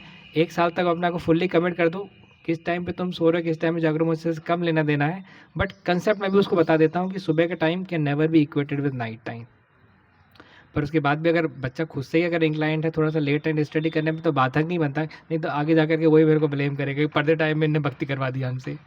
भक्ति तो हमको जीवन भर करनी है, पर जो एकदम जो डिसाइडिंग टाइम है, जैसे मैंने ड्रॉप लिया था 1 साल के लिए, उस समय मैं जब मेरी नींद खुलती थी तो मैं पढ़ता था, जब नींद आती तो सो जाता था, जब तेज नींद आती तो सो जाता था, और जब भी नींद खुलती थी रात में 2 बजे भी नींद खुली तो उठ करके मैं पढ़ना शुरू करता था, क्योंकि मेरा बहुत ही यूनिक मेरा फोकस था कि मुझे AIEEE का एग्जामिनेशन क्रैक करना है।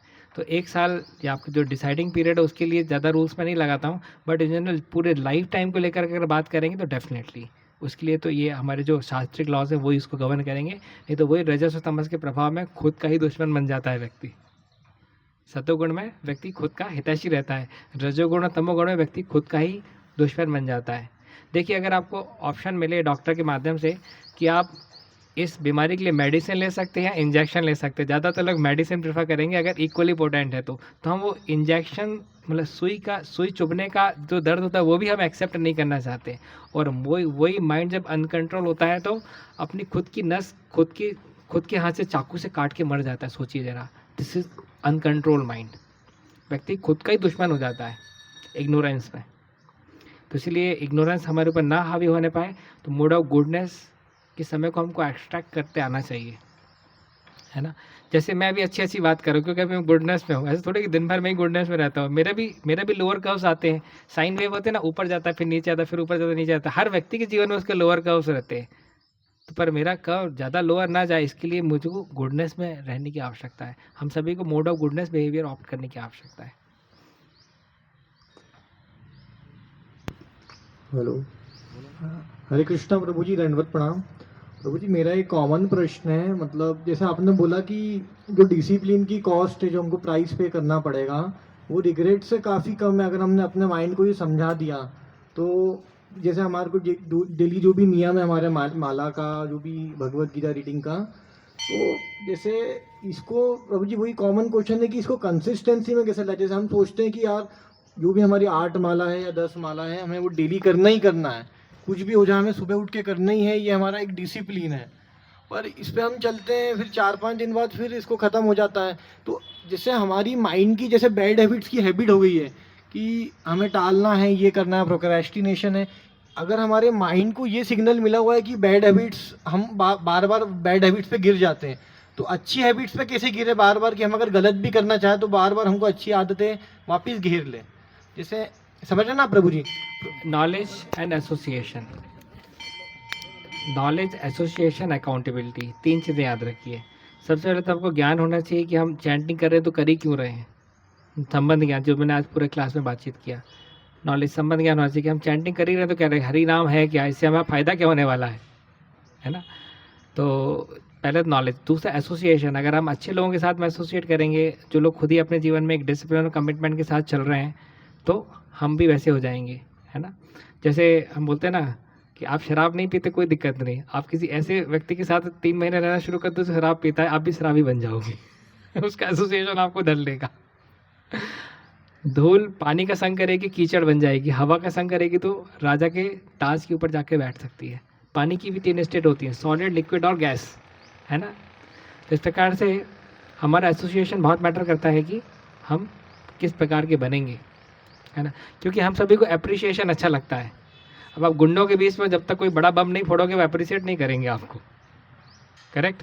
साधुओं के बीच में हो, जब तक आप अच्छे से भक्ति नहीं करोगे वो आपको अप्रिशिएट नहीं करेंगे। Appreciation is needed, that's our need, so that we try to be with dost who are appreciating the good work done, the bhakti work done, है ना। तीसरा होता है अकाउंटेबिलिटी। अकाउंटेबिलिटी एक स्केल के समान है। मैं आपसे बोलूँ सीधी लाइन आपको खींचनी है, आप नहीं खींच पाएंगे। मैं आपको बोलूँ गोला बनाना, आप नहीं बना पाओगे, पर परकाल से बहुत अच्छा गोला भी बन जाएगा और स्केल से सीधी लाइन भी खींच जाएगी। That is the power of accountability, है ना। इसीलिए अकाउंटेबिलिटी के तहत हम साधना कार्ड भरते हैं, काउंसलर को साधना कार्ड सबमिट करते हैं, ताकि उनको सबमिट करने की जब लिए हम अकाउंटेबल रहते हैं तो फिर हमारे अंदर थोड़ा सा वो एक प्रेशर भी रहता है कि भाई अभी तो हमारी 6 माला हुई नहीं है, इनको साधना कार्ड में क्या लिखेंगे। तो नॉलेज, एसोसिएशन एंड अकाउंटेबिलिटी, ये 3 फॉर्मूले से अप्लाई कीजिए, गारंटी मेरी और विश्वास आपका है, सफलता मिलेगी मिलेगी। अकाउंटेबिलिटी, एसोसिएशन और नॉलेज। हरे कृष्णा प्रभु जी, दंडवत प्रणाम। हरे कृष्णा। मेरा क्वेश्चन है कि जैसे हम बहुत सारे भक्तों से सुनते हैं कि भक्ति में आने के बाद जो हमारा गुस्सा, क्रोध, वो सब खत्म हो जाता है। खत्म नहीं होता, कम होता है। हाँ, कम हो जाता खत्म तो मेरे ही नहीं हुआ, 18 साल हो गए मुझे। तो मैं भी काफ़ी टाइम से भक्ति में जुड़ी हूँ, 16 माला भी करती हूँ, लेकिन मेरा जो है गुस्सा और जो क्रोध मुझे बहुत आता है वो कंट्रोल में ही नहीं रहता है। तो उसे कैसे कंट्रोल कर सकते हैं? मैं वही कहा, जैसे लस्ट और एंगर पे विजय प्राप्त करना मतलब रावण और कुंभकर्ण को हराने वाली बात हो गई, है ना। रावण और कुंभकर्ण को हराने वाली बात हो गई, इतना आसान तो है नहीं कि आप यूं करके गए और जाकर के रावण को पलटा दिए ऐसा तो होगा नहीं। तो हर एक मेटल का मेल्टिंग पॉइंट होता है ना। जैसे जिंक है, एल्यूमिनियम है, ब्रॉन्ज है, सबके अलग अलग मेल्टिंग पॉइंट है। जिस 400 डिग्री पे जिंक मेल्ट हो जाएगा, एल्यूमिनियम 800 डिग्री पे होएगा, और टंगिस्टन का मेल्टिंग पॉइंट 3400 डिग्री सेल्सियस है। तो क्या हमारी भक्ति 3400 डिग्री लायक हुई है? नहीं हुई है, तो फिर टंगिस्टन भी मेल्ट नहीं होने वाला। ठीक है, तो हमारे जो सबसे जो कोर वीक एरियाज है ना, उस पर हमको बहुत ज़्यादा एफर्ट्स लगाने पड़ेंगे। That is like tungsten in your life. जैसे आपका हो सकता है कि एंगर सबसे ज़्यादा क्रूशियल पैरामीटर हो सकता है आपका ग्रीड जो है वो इस भक्ति में मेल्ट हो जाए, हो सकता है आपका प्राइड जो है इस भक्ति में मेल्ट हो जाए, पर आपको सबसे जो वीकेस्ट एरिया एंगर, वो फिर 3400 डिग्री पे ही मेल्ट होगा। कंसेप्ट को समझना पड़ेगा हमको। So in that way strength of the chain is defined by its weakest link. एक चेन को आप खींचते हो, कहाँ से टूटती है? जहाँ से कमजोर होती है वहीं से टूटती है। रबर बैंड खींच के देखिएगा, जहाँ पे कट लगा होगा वहीं से टूटेगी। तो इसीलिए वो एरिया हमारे लिए बहुत इंपॉर्टेंट भी है वर्कआउट करना, जो कि सबसे वीक है हमारे। क्योंकि भक्ति में भी कभी हम टूटेंगे ना, तो वहीं से टूटेंगे। भागवतम में जितने भी केसेस फॉल डाउन केस, सबका एक ही तरीके से फॉल डाउन नहीं हुआ। क्रिकेट में कोई व्यक्ति कैच आउट होता है, तो कोई व्यक्ति LBW होता है, तो कोई व्यक्ति रन आउट होता है, कोई व्यक्ति हिट विकेट हो जाता है। एक ही तरीके से सारे बैट्समैन आउट नहीं होते, एक ही तरीके से सबका फॉल डाउन नहीं हुआ भागवतम में। हमको देखना पड़ेगा हमारा वीकेस्ट एरिया कौन सा है, उस पर हमको बहुत स्ट्रांगली वर्कआउट करने की आवश्यकता है। एटलीस्ट हम उसको पासिंग लिमिट्स तक तो ला पाए, है ना। तो भक्ति is very practical process, it's the science, it's not fiction, it's science. It will definitely work, पर क्या हमने उतनी इंटेंसिटी से वर्कआउट किया है, वो हमारा गवर्निंग पैरामीटर है। चैंटिंग हम लोग सब करते हैं, सबके अलग अलग कॉन्सेंट्रेशंस हैं, है कि नहीं। अब जैसे मैं आपके घर में आऊँ, है ना, और आप पूछें प्रभु जी क्या लेंगे, तो मैं बोलूँ ठंड का समय है, दूध ले आइए। अब आप एक गिलास पानी लाएं और उसमें 1 चम्मच दूध डाल दें, हाँ बोले पीजिए प्रभु जी। अब मैं क्या बोलूँगा, नहीं पिला तो पहले बता देते। तो इसी प्रकार से चैंटिंग में जो हमारा कॉन्सेंट्रेशन ना कई बार उतना ही रहता है कि जितना 1 गिलास पानी में 1 चम्मच दूध। और फिर हम सोचते हैं कि मतलब कृष्ण खुश क्यों नहीं हो रहे। So intensified devotional services are needed. We have to increase the intensity of our chanting, reading, hearing services. That will definitely increase our faith, conviction, dedication, determination, and eventually those anarthas which we are stuck in, they will gradually get melted out. I hope it answers the question. Hariva.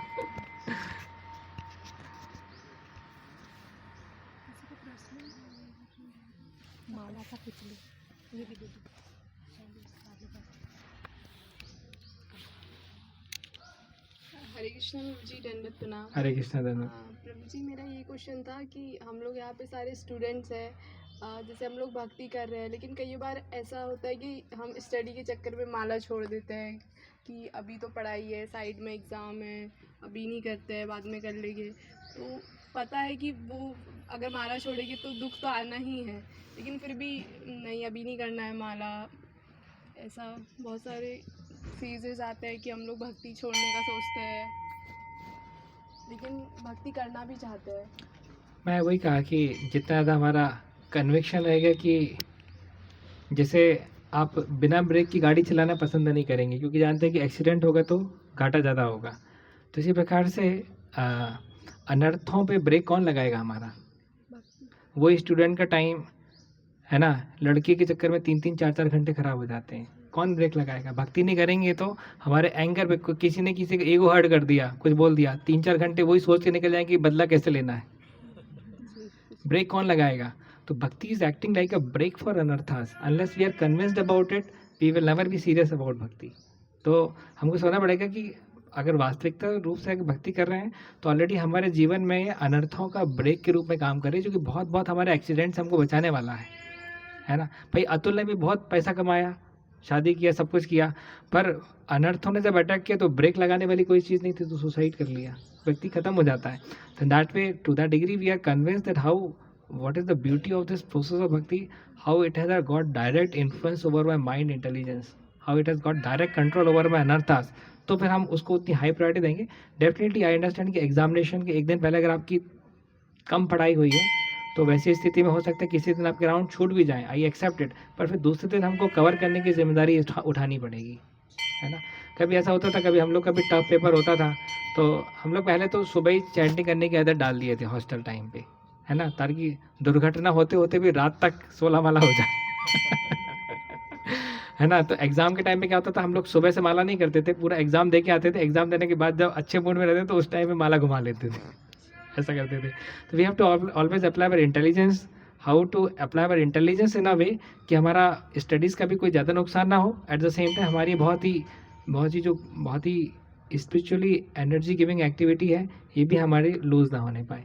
और मैं दोबारा बोलूँगा, जो भी व्यक्ति खाली chanting करता है उसको रीडिंग और हियरिंग से सपोर्ट नहीं कर रहा है, इसमें भी मेरी गारंटी कि चैंटिंग छूट जाएगी आपकी। Chanting must be protected by reading and hearing. मैंने बहुत भक्तों को देखा है 16 माला जब कर रहे हैं, 2 साल से कर रहे हैं, 3 साल से कर रहे हैं, पर श्रवण कीर्तन डब्बा, छूट गई माला। और ऐसे भक्तों को देखा है जो कि माला कम ही करते थे, 4 माला करते थे, रोज प्रभुपाद वो करते थे, रोज रीडिंग हियरिंग करते, उनकी माला धीरे धीरे 4 से 6, 6 से 8 करके 16 तक आई गए, खींचतान करके आई गए। तो रीडिंग और हियरिंग से क्या है कि हमको डायरेक्ट हमारे इंटेलिजेंस को नरिशमेंट मिलता है एक्चुअली, है ना। संबंध ज्ञान हमारे स्थापित होता है कि हम कितने फ़ायदे में अगर हम डिवोशनल सर्विस में लगे हुए हैं, है ना। तो ऐसी एक्टिविटी है, जैसे देखिए मैं एग्जांपल देता हूँ, चैंटिंग वर्कशॉप लेता हूँ ना, एग्जांपल देता हूँ कि जैसे आपको आधा घंटे के लिए कोई बैंक में छोड़ दे और बोले जितने नोट आपने गिन लिए उतने आपके, आधा घंटे आप बैंक में छोड़ दिए, बोले जितने नोट गिन लिए आपने वो सब आपके हो गए। अब आप वहाँ पे एक एक नोट गिन करके आगे खूब खुश हो रहे हो कि हमने 1800 सेकंड में 3600 नोट गिन लिए, मालूम तुमको, 3600 रुपये हमारे हो गए। तो मम्मी क्या बोलेगी, बेटा 500 के नोट भी थे वहाँ पे, वो गिन लेते, तो 3600 मल्टीप्लाइड बाय 500 तुम्हारा हो जाता, करेक्ट। तो एक एक नाम जो हम ध्यानपूर्वक लेते हैं वो 500 के नोट के समान है, एक एक हरि नाम जो हम बिना ध्यानपूर्वक लेते हो एक के नोट के समान है। अभी आपके ऊपर है कि आप कौन से नोट चाहते हो भाई क्योंकि नोट में हम में से एक भी व्यक्ति ऐसा नहीं होगा जो 500 का नोट छोड़ करके 100 का नोट भी गिनेगा, करेक्ट, क्योंकि हमारा मनी से संबंध ज्ञान एकदम क्रिस्टल क्लियर है क्रिस्टल क्लियर है ना, संबंध ज्ञान। पर हरिनाम से संबंध उतना स्थापित नहीं हुआ, इसलिए चैंटिंग तो हम कर रहे हैं पर उसमें कॉन्सेंट्रेशन लेवल वही 1 गिलास पानी में 1 चम्मच दूध जितना that is the thing. I hope it make sense. Thank you. Hare Krishna प्रभु जी, दंडवत प्रणाम। हरे कृष्णा। हरे कृष्णा प्रभु जी, दंडवत प्रणाम। प्रभु जी, जैसे माला का बताया आपने कि हमें करना चाहिए, ध्यानपूर्वक करना चाहिए, बट हम माया में इतने बंधे रहते हैं कि जैसे मॉर्निंग में भी हम कर लेते हैं, सब कुछ कर लेते हैं, बस माला करने के पहले ही हमने सोच लिया कि अरे 2 घंटे में तो अपना माला हो जाएगा, जल्दी जल्दी करो, जल्दी जल्दी करो, चलो 8 राउंड हो गए, चलो अब और बचे हैं 8 राउंड। इसमें मतलब इस माला को अपन खींचते हैं, अगर ये देखा जाए तो इस माला को हमें खींचना नहीं है। जैसे मैंने अमोघ लीला प्रभु जी का लेक्चर देखा था कल, तो उन्होंने बोला है कि हमें माला को ध्यानपूर्वक करना चाहिए और ध्यानपूर्वक सुनना चाहिए हर एक शब्द को, चाहे वो 2 घंटे लगे चाहे 3 घंटे लगे, बट ध्यानपूर्वक करेंगे तो वो हमारी लाइफ को चेंज भी आएंगे। पर हम काफ़ी टाइम से माला कर रहे हैं, काफ़ी टाइम से मतलब प्रभुपाद जी की बुक्स पढ़ रहे हैं, प्रभुपाद जी ने भी यही लिखा है कि हरि नाम ही हमारा मतलब जीवन का उद्धार है। तो हम कैसे मतलब ध्यानपूर्वक करें और ये माया से थोड़ा दूर होकर हम माला के ऊपर फोकस कर सकें और हमारी पढ़ाई के ऊपर भी फोकस कर सकें। और एक्चुअली प्रभु जी ऐसा भी होता है कि अगर हम लेक्चर कर रहे हैं तो दिन भर लेक्चर प्रभुपाद जी के ही सुनते जा रहे हैं, भक्तों के सुनते जा रहे हैं, पढ़ाई को नहीं कर रहे हैं, पढ़ाई में इतना मन रुचि नहीं लगती है, तो पढ़ाई में भी कैसे मन को रुचि लगाए? देखिए हमारे शरीर के लिए सारे विटामिन चाहिए। कोई व्यक्ति दिन रात गाजर ही गाजर खाते बोले विटामिन तो मिल ही रहा है हमको, ऐसे काम नहीं चलेगा है कि नहीं। आप समझते थे विटामिन ए भी चाहिए, बी भी चाहिए, B6 चाहिए, B12 चाहिए, सी चाहिए, विटामिन डी चाहिए, सारे विटामिन का पोषण अगर नहीं मिलेगा हमको तो शरीर सही तरीके से एक्टिव नहीं करेगा। So in that way there has to be a proportion between reading, hearing, chanting, services, sadhana और आपका ये स्टडीज़ वगैरह में, इसमें एक बैलेंस बनाना पड़ेगा। वो बैलेंस कोई दूसरा नहीं बना पाएगा। हमको जब हम शांत ठंडे दिमाग से रहते हैं तो हमको खुद के अपने बैलेंसेस बनाने या उतने इंटेलिजेंट हम नहीं हैं तो फिर काउंसलर की मदद से कुछ एक शेड्यूल कुछ एक हमको बनाना पड़ेगा हमारे लिए। जैसे मेरे कुछ स्टूडेंट्स हैं, सपोज कीजिए कोई बैंकिंग की तैयारी कर रहा है, पहले 16 माला जब कर रहे थे, मैं खुद ही बोलता हूँ ठीक है अभी फॉर द टाइमिंग जब तक आपका एग्जाम है आप 8 माला पे आ जाइए, फिर से हम 16 माला रिकवर कर लेंगे। So there has to be an intelligent endeavor from the side of counsellor. It should be a combined decision, not someone's mentor decision, first thing. Secondly, जैसे आज ही का लेक्चर आपने भी 1 घंटा सुना तो कुछ तो अप्रिसिएशन बड़ा होगा ना हरि नाम के प्रति, संबंध ज्ञान कुछ तो बड़ा होगा। सो इन दैट वे जितना हम इस प्रकार के एनर्जेटिक लेक्चर सुनते हैं हमारा अप्रिसिएशन चैंटिंग के लिए बढ़ता है, कॉन्सेंट्रेशन लेवल हमारा बढ़ता है। अब जैसे आप चैंटिंग कर रहे हैं उस टाइम में आपको ये बैंक के नोट वाली एनालॉजी अगर याद आती है तो तुरंत कुछ एक माला तो या कुछ एक महामंत्र तो सही से जाएंगे ना, बाद में फिर से इग्नोरेंस एक्ट करेगा। आई अंडरस्टैंड, टेबल को आज आप कितने अच्छे से साफ़ कर लें, 2 दिन बाद फिर से उसके ऊपर धूल जमेगी, फिर से हमको साफ़ करने की आवश्यकता पड़ेगी। बैटरी को आप कितनी चार्ज कर लें, 100% भी चार्ज कर लें तो डिस्चार्ज होगी सही, दैट इज़ अ लॉ। तो जो भी आज आपने सुना है वो सब आप भूल जाओगे, है ना। परंतु बार बार सुनते रहेंगे, इसलिए प्रभुपाद जी का नित्यम भागवत से बार बार सुनते रहेंगे, बार बार हमारी क्लीनिंग होती रहेगी, बार बार अंदर श्रवणम के माध्यम से क्लीनिंग होती रहेगी, तो एटलीस्ट ग्रेजुअली हमारे जो संस्कार जो है ना वो डिवोशनली इंक्लाइंड रहेंगे। अभी क्या संस्कार हमारे मटेरियलिस्टिकली इंक्लाइंड है, तो जैसे जैसे संस्कार, जितने ज़्यादा संस्कार हमारे डिवोशनली इंक्लाइंड होते चले जाएंगे उतना ज़्यादा हम स्पिरिचुअल लाइफ में स्टेबल होते चले जाएंगे। और एक बहुत उन्नत स्टेज जब आती है तो क्या है कि हमको इसी एक्टिविटी में सबसे ज़्यादा प्लेजर मिलना शुरू हो जाता है, करेक्ट। जैसे एक बच्चे को खेलने में बहुत सुख मिलता है ना। जब हम लोग बचपन में थे सबसे पहले स्कूल की ड्रेस उतार करके छत पे चले जाते थे, बोले आज हम लोग छुपा छुपी खेलेंगे, आज हम लोग नदी पहाड़ खेलेंगे, है ना, आज हम लोग पतंग उड़ाएंगे। अब अभी कोई हमसे बोले चलो प्रभु जी अपन लोग छुआ छुई खेलते हैं आपको लगता है कि मैं खेलूँगा, है ना। हम लोग पहले बोलते तितली उड़, चींटी उड़, तो नहीं, जिसको नहीं उड़ना रहता तो फिर फटाक से पड़ती थी ना, खेल होते इस प्रकार से। अभी हम खेल सकते हैं कि अपन लोग खेलें चींटी उड़ आती, मज़ा ही नहीं आएगा हमको खेलने में, करेक्ट। तो चेतना के अलग अलग स्तर और व्यक्ति के अलग अलग प्रकार के अट्रैक्शंस डिफाइंड होते हैं, है ना। पहले जैसे हॉस्टल वगैरह में थे तो हम लोग नहीं नहाते थे तो उसमें सुख मिलता था, है ना, कि हम 1 हफ्ते हो गए हम नहाए नहीं है ना, वो रहता था। लोग बात करते अरे तुमने 1 हफ्ते से, हम तो 15 दिन से नहीं नहाए। वहीं पे नॉर्थ ईस्ट का व्यक्ति निकल गया था, हम तो 1 महीने से नहीं नहाए तो वही कंपटीशन रहता था। पहले हम लोग सैटरडे को फीस्ट होती थी, उसमें सबको 1 गुलाब जामुन मिलता था, तो कंपटीशन चलता था किसी सामने वाले की को घुमा फिरा के बहला फुसला के, मतलब उसको डिस्ट्रैक्ट करके अगर आपने उसकी थाली से गुलाब जामुन अगर ले लिया था बहुत बड़े हीरो। तो लोअर कॉन्शियस व्यक्ति लोअर चीज़ों में ही बहुत सुपर बिजी रहता है और अपने आप को हीरो मानता रहता है ना। सो इन दैट वे जैसे जैसे चेतना का स्तर हमारा बढ़ता है we are more meaningfully directed, not misdirected basically. तो जीवन में बैलेंस हमको ही बनाना पड़ेगा, आपके काउंसलर के साथ में मिल करके एक शेड्यूल तय कर सकते हैं और डेली बेसिस पे हमारा नरिशमेंट प्रॉपर होना चाहिए। इमरजेंसी टाइम तो हर एक के जीवन में आता है। जन्माष्टमी के दिन हम लोग भी क्राइसिस में जाते हैं, जब रात में 2 बजे सोते हैं तो सुबह हमको भी बहुत दिक्कत होती है सुबह 4 बजे उठने में, that is crisis time, but every day is not a Janmashtami time, है ना। घरों में शादियाँ होती हैं तो 2-2 दिन तक भाई सोते नहीं है बहन की शादी में, तो ऐसा नहीं है कि वो साल ही भर नहीं सोते इट्स इमरजेंसी टाइम। कभी खाने में आपका नमक ज़्यादा हो जाता, बुरा नहीं मानते, पर ऐसा नहीं कि उस दिन तो खाया था ना ज़्यादा नमक का तो अब साल ही भर खिलाएंगे ऐसा कोई बात नहीं कर सकता। It's emergency time, we accept it, but in that way daily basis पे जो हमको नरिशमेंट मिलना चाहिए वो सही से मिल रहा है कि नहीं मिल रहा है, ये हमको देखना ज़रूरी है। ऐसा ठीक है, काफ़ी समय हो गया, दोबारा फिर आएंगे, 10:44 हो गया। Thank you so much, Prabhuji.